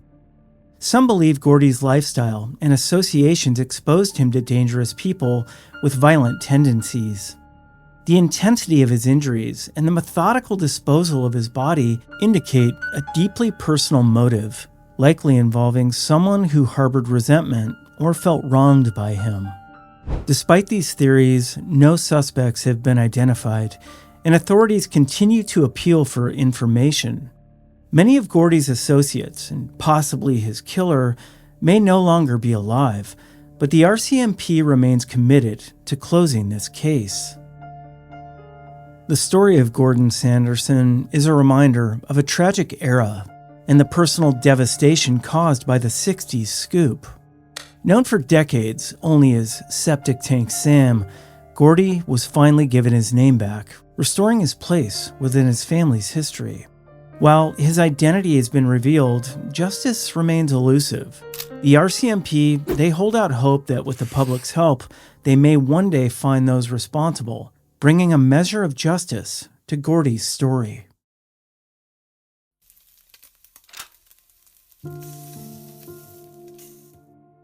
In the late summer of 1988, Vancouver's East Side, a neighborhood marked by hardship and resilience, saw the tragic deaths of two young women. Lisa Gavin and Glenna Dusty Sowen were close friends who faced the challenges of addiction and poverty together. But within 6 weeks, both would be dead, their stories intertwined by loss and a killer who was never found.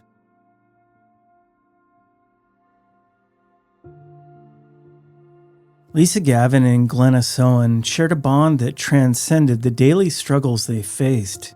Lisa, just 21, was known for her warmth and vibrancy. At 5 feet 2 inches tall, with brown hair tipped with bleach, she was a memorable presence to those who knew her. Despite the challenges of addiction, she remained close with her foster family, especially her sister, Sharon Turling, who recalls her kindness and resilience.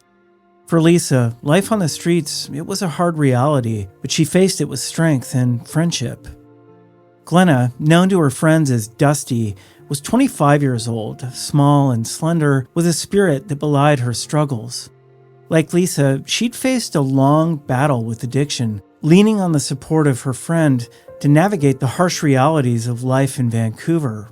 Friends also noted Glenna's grief following Lisa's death, a sorrow that seemed to weigh heavier with each passing day. Just weeks later, she too would become a victim, leaving behind a family and community who remember her for her kindness.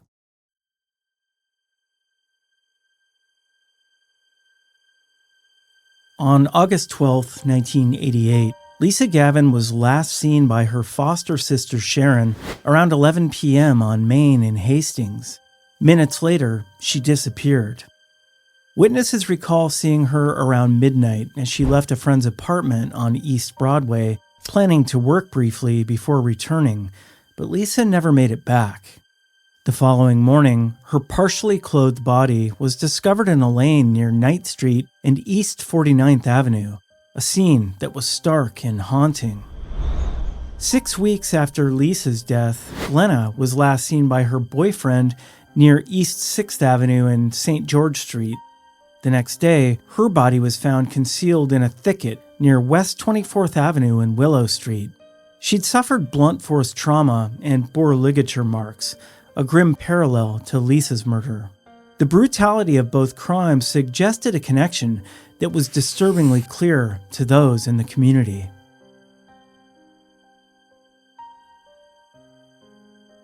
The Vancouver Police Department took on the investigation, but the leads were scarce. Detectives reviewed every detail and re-examined evidence over the years, yet the identity of the killer remains unknown.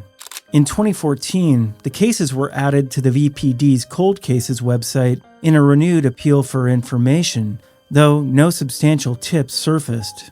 Detectives remain hopeful, believing someone holds the answers to what happened to Lisa and Glenna. However, in recent years, police have linked the murders to an unidentified serial killer suspected in 6 similar homicides. This killer, who died in 2009, was never charged, leaving questions that remain unanswered. Advances in forensic technology offer hope, and with time, there's a possibility that new evidence could finally bring the truth to light. Speculation surrounding Lisa and Glenna's murders has intensified over the years. A recent podcast, Cold Case Canada, highlights a theory that an unknown man may have been responsible for both deaths. Police suspect this man killed 6 women in the Vancouver area between 1988 and 1990. Though his death in 2009 ended any chance of justice, the families are left with lingering questions. The police, however, have refrained from releasing his name, citing the open status of the investigation, a silence that leaves families hoping for clarity and closure. The murders of Lisa Gavin and Glenna Sohan still haunt Vancouver's East Side. These 2 young women, who supported each other through life's challenges, met a tragic end that remains unsolved. Their families and friends keep their memories alive, waiting for the day when answers emerge. Until then, the case of Lisa and Glenna endures as a reminder of the justice still sought by those who love them.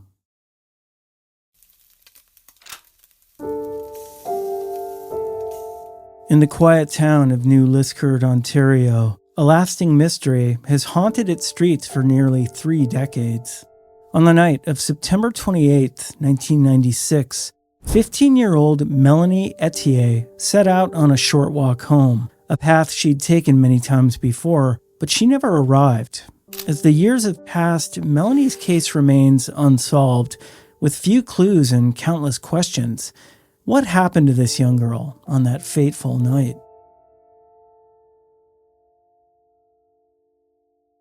Melanie Etier was an ambitious, compassionate teenager, known for her kindness and maturity. An honors student, Melanie had a deep sense of responsibility, working part-time at a local daycare and often helping care for her younger sister. She already had big dreams of becoming a teacher and volunteering in Botswana, her father's home country. To her mother, Celine, Melanie was thoughtful and warm, a steady presence who brought a sense of purpose to those around her. Her disappearance would shatter her family, leaving them in a void of unanswered questions and enduring pain.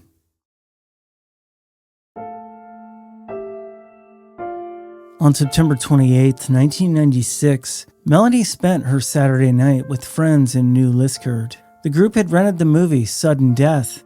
and spent the evening watching it and hanging out around town. By just after 2 a.m., Melanie decided to walk home, setting off on a walk that should have taken only 15 minutes. She was last seen wearing a green Nike jacket, a white t-shirt with a Pepe logo, and black boots. Melanie left her friends and began the familiar route down Pine Avenue, crossed over the Armstrong Street Bridge, and disappeared into the night. The bridge marked her last known location, a point along her well-traveled path where all trace of her seemed to vanish. By morning, her absence became clear, and as the hours passed without a sign of her, concern turned into alarm. The Ontario Provincial Police, or OPP, began an extensive investigation as soon as Melanie was reported missing. Officers began a search around her last known location, meticulously covering the Armstrong Street Bridge and the areas along the Wabi River. Helicopters, search dogs, and dive teams joined in the effort. Police questioned residents and went door to door, but no sign of Melanie surfaced. The OPP even consulted psychics in hopes of uncovering new leads, yet every inquiry yielded nothing new. Throughout the years, Melanie's case has drawn in over 700 tips, but few have led anywhere conclusive.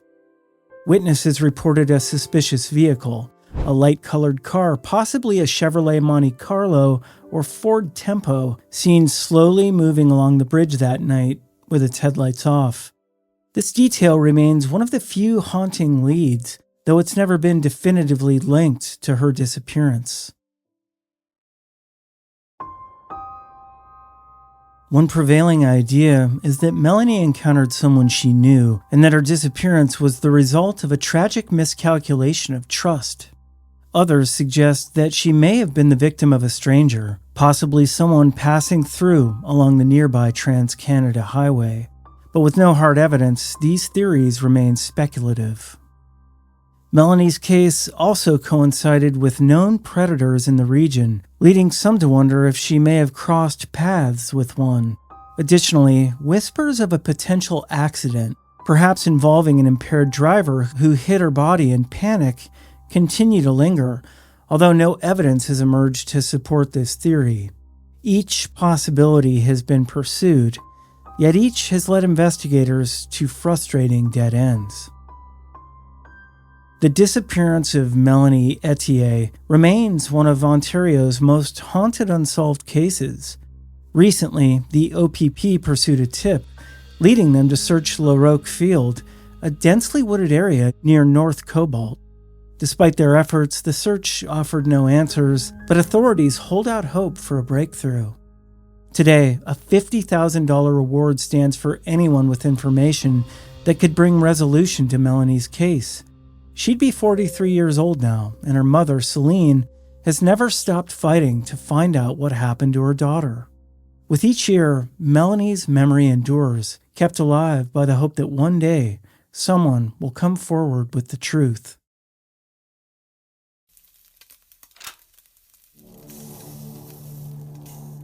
Nestled along the shores of Georgian Bay, Midland, Ontario is a small picturesque town known for its lakeside charm and close-knit community.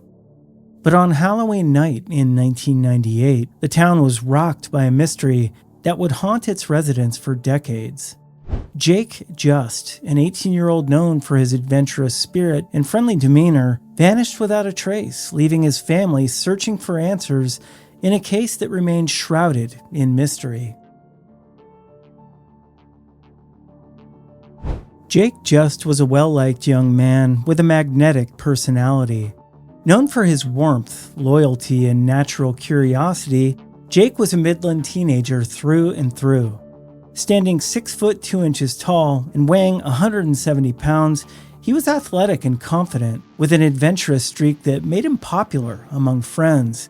His mother, Debbie, remembers him as caring, spirited, with big plans for college and a bright future. Jake had also practiced karate since childhood, giving him a reputation as someone who could hold his own.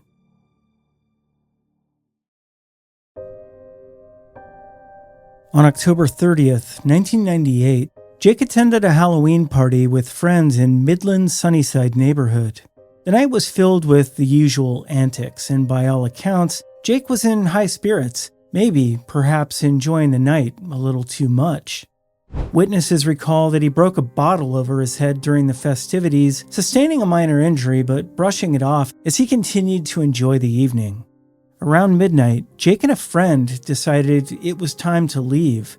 They started walking home together, but upon reaching a wooded shortcut, Jake, intoxicated and still feeling bold, opted to take the path alone, planning to meet his friend on the other side. But Jake never arrived. As the hours passed, his mother, Debbie, grew increasingly worried. By morning, it was clear that something was terribly wrong. Friends and family quickly mobilized, and a missing persons report was filed.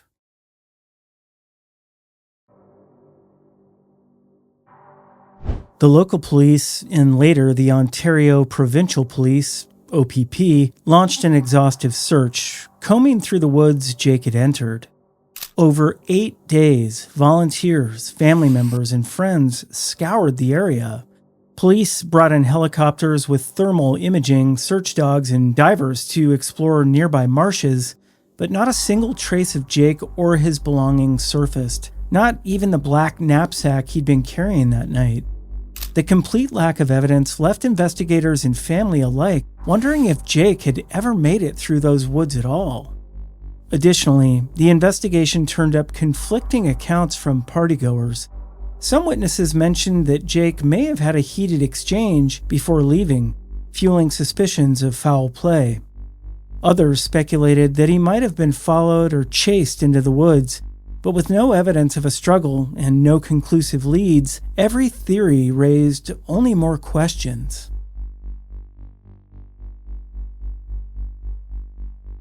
Over the years, multiple theories about Jake's disappearance have emerged. One of the most prevalent is that Jake, disoriented from his head injury and alcohol, may have lost his way in the woods and stumbled into a swamp or marsh. However, the extensive searches turned up no evidence to support this, leaving many to question whether something more sinister might have happened. Other theories suggest that Jake might have encountered someone with ill intentions. Some believe he was followed by someone from the party who held a grudge, or that he crossed paths with a stranger that night. Despite the rumors, no physical evidence or witnesses have ever confirmed these theories. Jake's mother has also explored tips from psychics, who suggested everything from an accidental death to hidden foul play, but of course, none of these claims led to any meaningful breakthroughs. Today, the disappearance of Jake Just remains one of Ontario's most puzzling unsolved cases. The OPP, committed to finding the truth, continue to keep the file open. The $50,000 reward for information leading to an arrest or conviction still stands, with authorities urging anyone who might know something to come forward. For Debbie, the pain of not knowing what happened to her son endures. Each Halloween, the anniversary of his disappearance serves as a somber reminder to the community and his family. Midland still remembers Jake, holding out hope that someday a piece of the puzzle will emerge, finally shedding some light on the truth behind his disappearance. Canada's vast landscapes are full of stories that seem almost swallowed by their surroundings. Cases like these, where lives ended or vanished in ways that continue to defy understanding. In towns, remote wildernesses, and city streets, the echoes of these unsolved cases remain, affecting families, friends, and entire communities who are still searching for answers. With time, some mysteries unravel, but others hold fast to their secrets, reminding us of the silent shadows that linger in even the most familiar places. Will new evidence, advancing technology, or witnesses' memories finally unlock these cases, or will they remain mysteries, haunting Canada's landscapes for decades to come?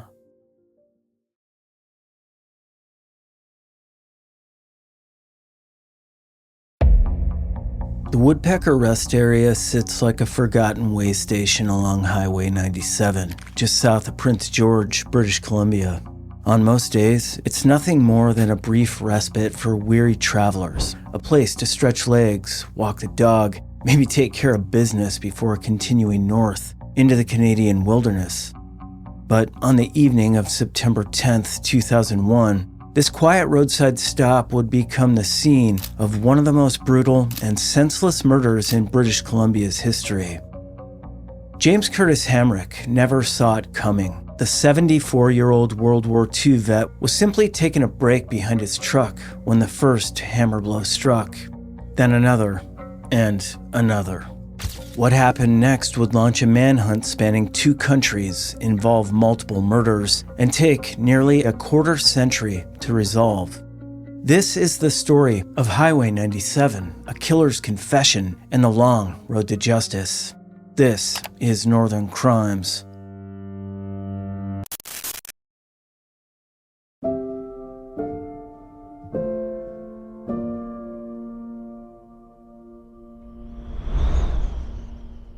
September 8th, 2001, Anchorage, Alaska.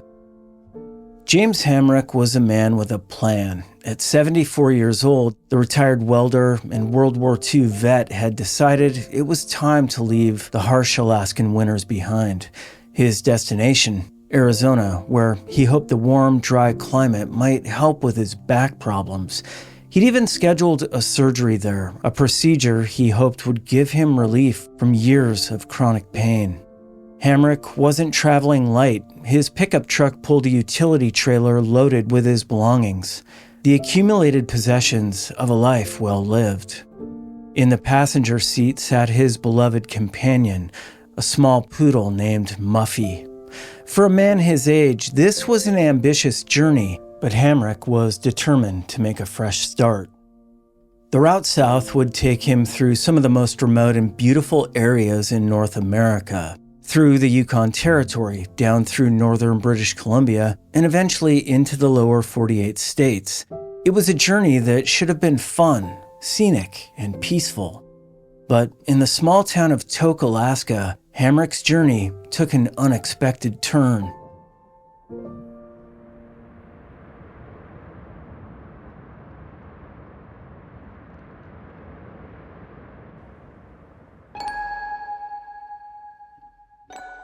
The man standing by the roadside looked rough around the edges, unkempt hair, worn clothes, the general appearance of someone who'd been traveling hard. He claimed he'd been trying to cross into Canada but had been turned away at the border. Apparently, he didn't have enough money to satisfy immigration officials that he could support himself. James Hamrick was, by all accounts, a decent man, the kind of person who'd stop to help a stranded motorist or give directions to a lost tourist. So when this stranger asked for a ride, well, Hamrick's natural kindness probably kicked in. After all, what harm could there be in helping a fellow American get where he needed to go? The hitchhiker introduced himself, though the name he gave may not have been real. What was real was his destination. He needed to get south, through Canada, and back into the US. It actually aligned perfectly with Hamrick's own route. And so began one of the most tragic events in Canadian criminal history. As they crossed into Canadian territory and began their journey through the Yukon, the dynamic between the two men quickly became apparent to outside observers. At gas stations and rest stops, witnesses would later recall the tension that seemed to follow them. The older man appeared increasingly frustrated with his passenger, while the younger man's behavior grew more erratic and concerning. In the small town of Stewart, BC, the first major red flag appeared. While staying with locals who'd offered them hospitality, the hitchhiker was caught stealing hammers from the shed. By the time they reached Smithers, the relationship had gone further downhill. A gas station attendant would later testify about witnessing a heated exchange between the two men. Hamrick had apparently caught his passenger repeatedly looking under the tarp covering his trailer, behavior that made the elderly veteran deeply uncomfortable. The attendant also overheard Hamrick telling someone that he planned to part ways with his hitchhiker in Hazelton, the next town down the highway. It was a decision that might have saved his life if only he'd stuck to it. But for reasons that died with him, James Hamrick continued south with the mystery man.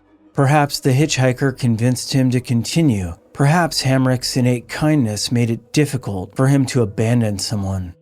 Whatever the reason, the two men continued their journey together, heading south on Highway 97 toward Prince George.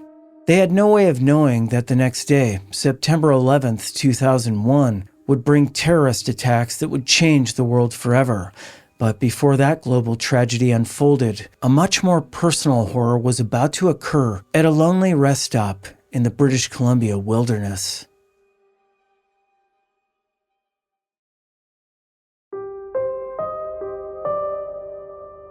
The Woodpecker Rest Area earned its name from the abundant wildlife that called the surrounding forest home. Located roughly 30 kilometers south of Prince George, it was a typical highway rest stop. Picnic tables, basic facilities, and plenty of space for travelers to park their vehicles and take a break from the long drive.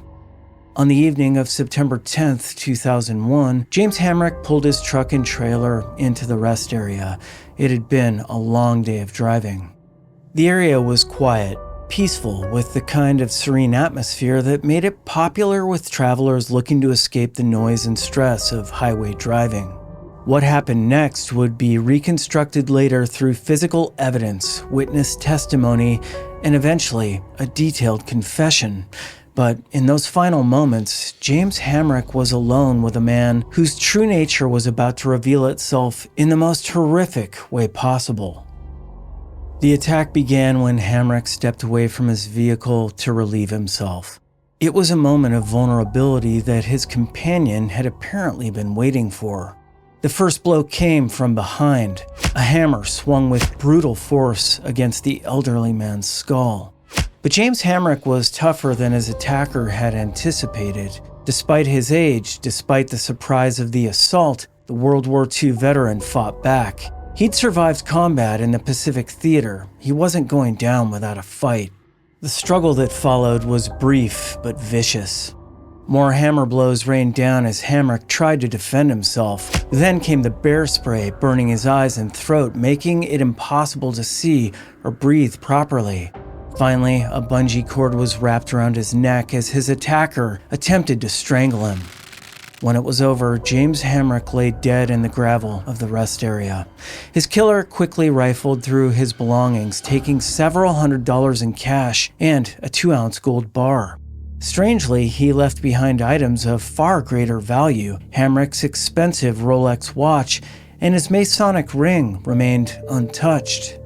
In an attempt to conceal the crime, the killer dragged Hamrick's body into a nearby ravine. But he was sloppy, leaving behind a trail of evidence. Blood-stained dentures, broken eyeglasses, the bear spray canister, 3 hammers, and an open folding knife, all abandoned at the scene. The killer then did what killers often do. He ran. Climbing into Hamrick's truck, he began driving south toward Vancouver, leaving behind the utility trailer and, heartbreakingly, Muffy the poodle. Fortunately, the little dog would be found later, hungry and confused, but alive. The next morning, September 11th, 2001, 2 motorcyclists riding through the area made the grim discovery. James Hamrick's body lay in the ravine where it had been dragged, the victim of what appeared to be a robbery gone wrong. But as investigators would soon learn, this was no random crime of opportunity. As news of the murder began to spread through law enforcement channels, another story was dominating headlines around the world. 9/11 was unfolding in New York City and Washington, D.C., killing thousands and changing the course of history. In the chaos and confusion of that terrible day, the murder of one elderly man in a remote Canadian rest area was simply added to the queue. The killer, meanwhile, had made it to Vancouver. He abandoned Hamrick's truck near the city's police headquarters, a brazen move that suggested either supreme confidence or complete recklessness. Using the stolen cash, he purchased crack cocaine and disappeared into the city's underground. But his freedom wouldn't last long. Within days, he would cross back into the US, setting in motion a chain of events that would eventually lead to justice for James Hamrick and reveal the true scope of his killer's crimes.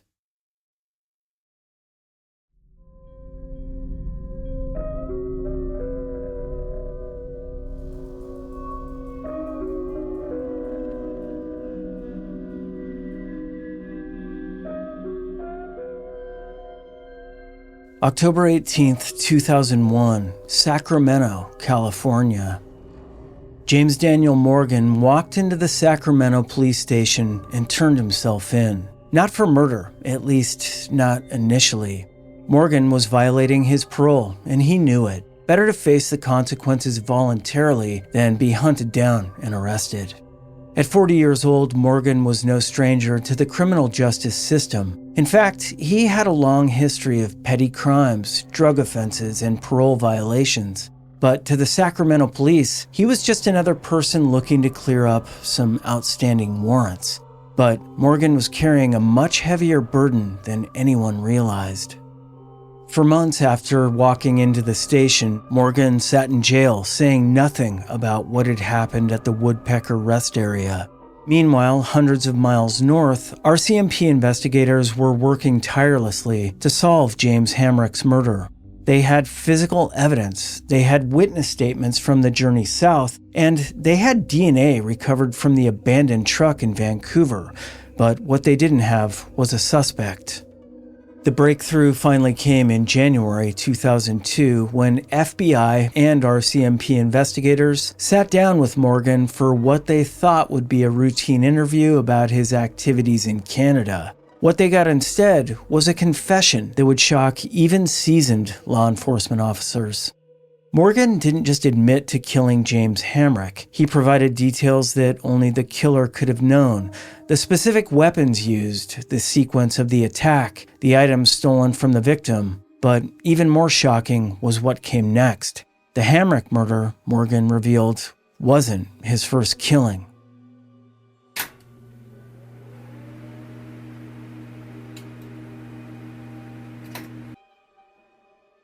Ten years earlier, in July 1992, Morgan had murdered another man in Denver, Colorado.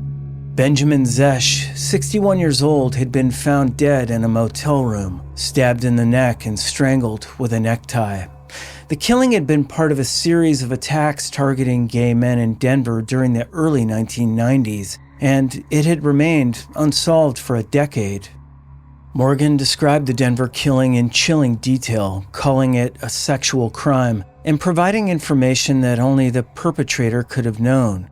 Suddenly, investigators found themselves dealing not with a single murder, but with a potential serial killer who'd operated across international borders. The confession painted a picture of a man driven by rage, opportunism, and a complete lack of empathy for his victims. In both cases, Morgan had targeted vulnerable individuals, an elderly man traveling alone, a gay man in a motel room.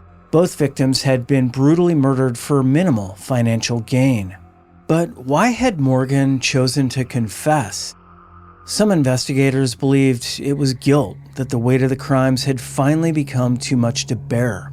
Others suspected it was more calculated, an attempt to gain some control over his fate by cooperating with authorities. Whatever his motivation, Morgan's confession provided closure for two families who'd been waiting years for answers. For James Hamrick's daughter, Candace Tracy, it meant finally knowing what had happened to her dad. For Benjamin Zesh's loved ones, it meant an end to a decade of uncertainty. The confession also revealed the full scope of Morgan's crimes in the days following Hamrick's murder. After abandoning the truck in Vancouver, he'd used the stolen money to buy drugs and had lived on the streets for several days before making his way back to the US. His border crossing had been facilitated by the chaos following the September 11th attacks, when security resources were focused elsewhere. Morgan's journey from the Woodpecker Rest Area to a Sacramento jail cell had taken just over a month, but the legal journey that followed would take much, much longer.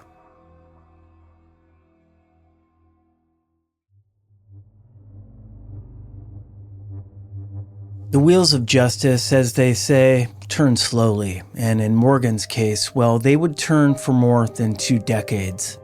Following his confession in 2002, Morgan was charged with first-degree murder in Canada for the death of James Hamrick. But there was a complication. He was also facing charges in Colorado for the murder of Benjamin Zesch. The question became which jurisdiction would get first crack at prosecuting him. Well, the answer came down to practicality and legal strategy. Colorado authorities moved quickly, and in November 2004, Morgan pleaded guilty to second-degree murder in the Zesch case. He was sentenced to 48 years in prison, effectively ensuring he'd spend the rest of his life behind bars. For Canadian authorities, well, this created a dilemma. They could seek Morgan's immediate extradition to face trial for Hamrick's murder, or they could wait until his Colorado sentence was nearly complete. They chose to wait, placing what's known as a quote-unquote detainer on Morgan, essentially a legal hold that would ensure he would be transferred to Canada when the United States was finished with him. It seemed like a reasonable decision at the time. Morgan was going to prison for nearly half a century. He wasn't going anywhere. Canadian taxpayers wouldn't have to pay for his incarceration, and justice would eventually be served. Meanwhile, Morgan aged in a Colorado prison. His health deteriorated, and by the time he was finally extradited to Canada in late 2025, he was 65 years old, confined to a wheelchair, and suffering from serious heart problems.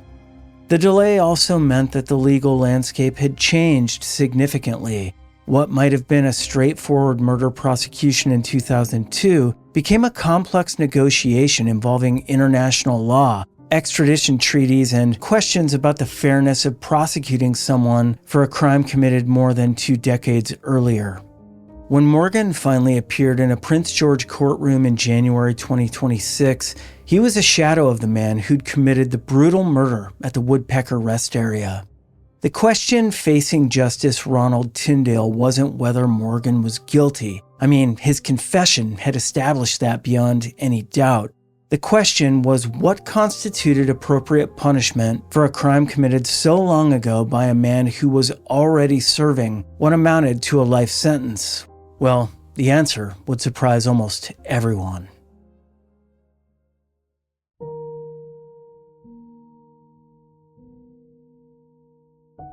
On January 9th, 2026, James Daniel Morgan appeared in a Prince George courtroom, wheelchair-bound at 65 years old, to face justice for the crime committed nearly 25 years earlier. The packed courtroom expected a dramatic trial, but instead witnessed something far more unusual. Morgan pleaded guilty to manslaughter and received a sentence of 1 day in jail. Justice Ronald Tyndale explained that had Morgan been extradited back in 2006, as originally planned, well, he would have received an 8-year concurrent sentence that would have been completed years ago. The delay in prosecution, combined with Morgan's deteriorating health and his existing 48-year Colorado sentence, made the symbolic punishment legally appropriate, though emotionally unsatisfying for many observers. Candace Tracy, Hamrick's daughter, delivered a powerful victim impact statement describing 25 years of trauma and nightmares, telling the court, "We seek resolution, not just for ourselves, but because the dead cannot speak." Morgan waived his right to an appeal and was returned to the Colorado prison system, where he remains eligible for parole, but unlikely ever to be released. Today, the Woodpecker Rest Area appears mostly unchanged from that September evening in 2001, with most travelers unaware they're passing the site of one of British Columbia's most notorious murders. But even though the murder is finally resolved, well, the story behind it leaves us with a haunting thought. James Hamrick's act of kindness, offering a ride to a stranded stranger, directly led to his brutal death at the hands of that same person. In a world where compassion and cruelty can collide in a single moment, how do we reconcile our instinct to help with the knowledge that evil surrounds us at all times?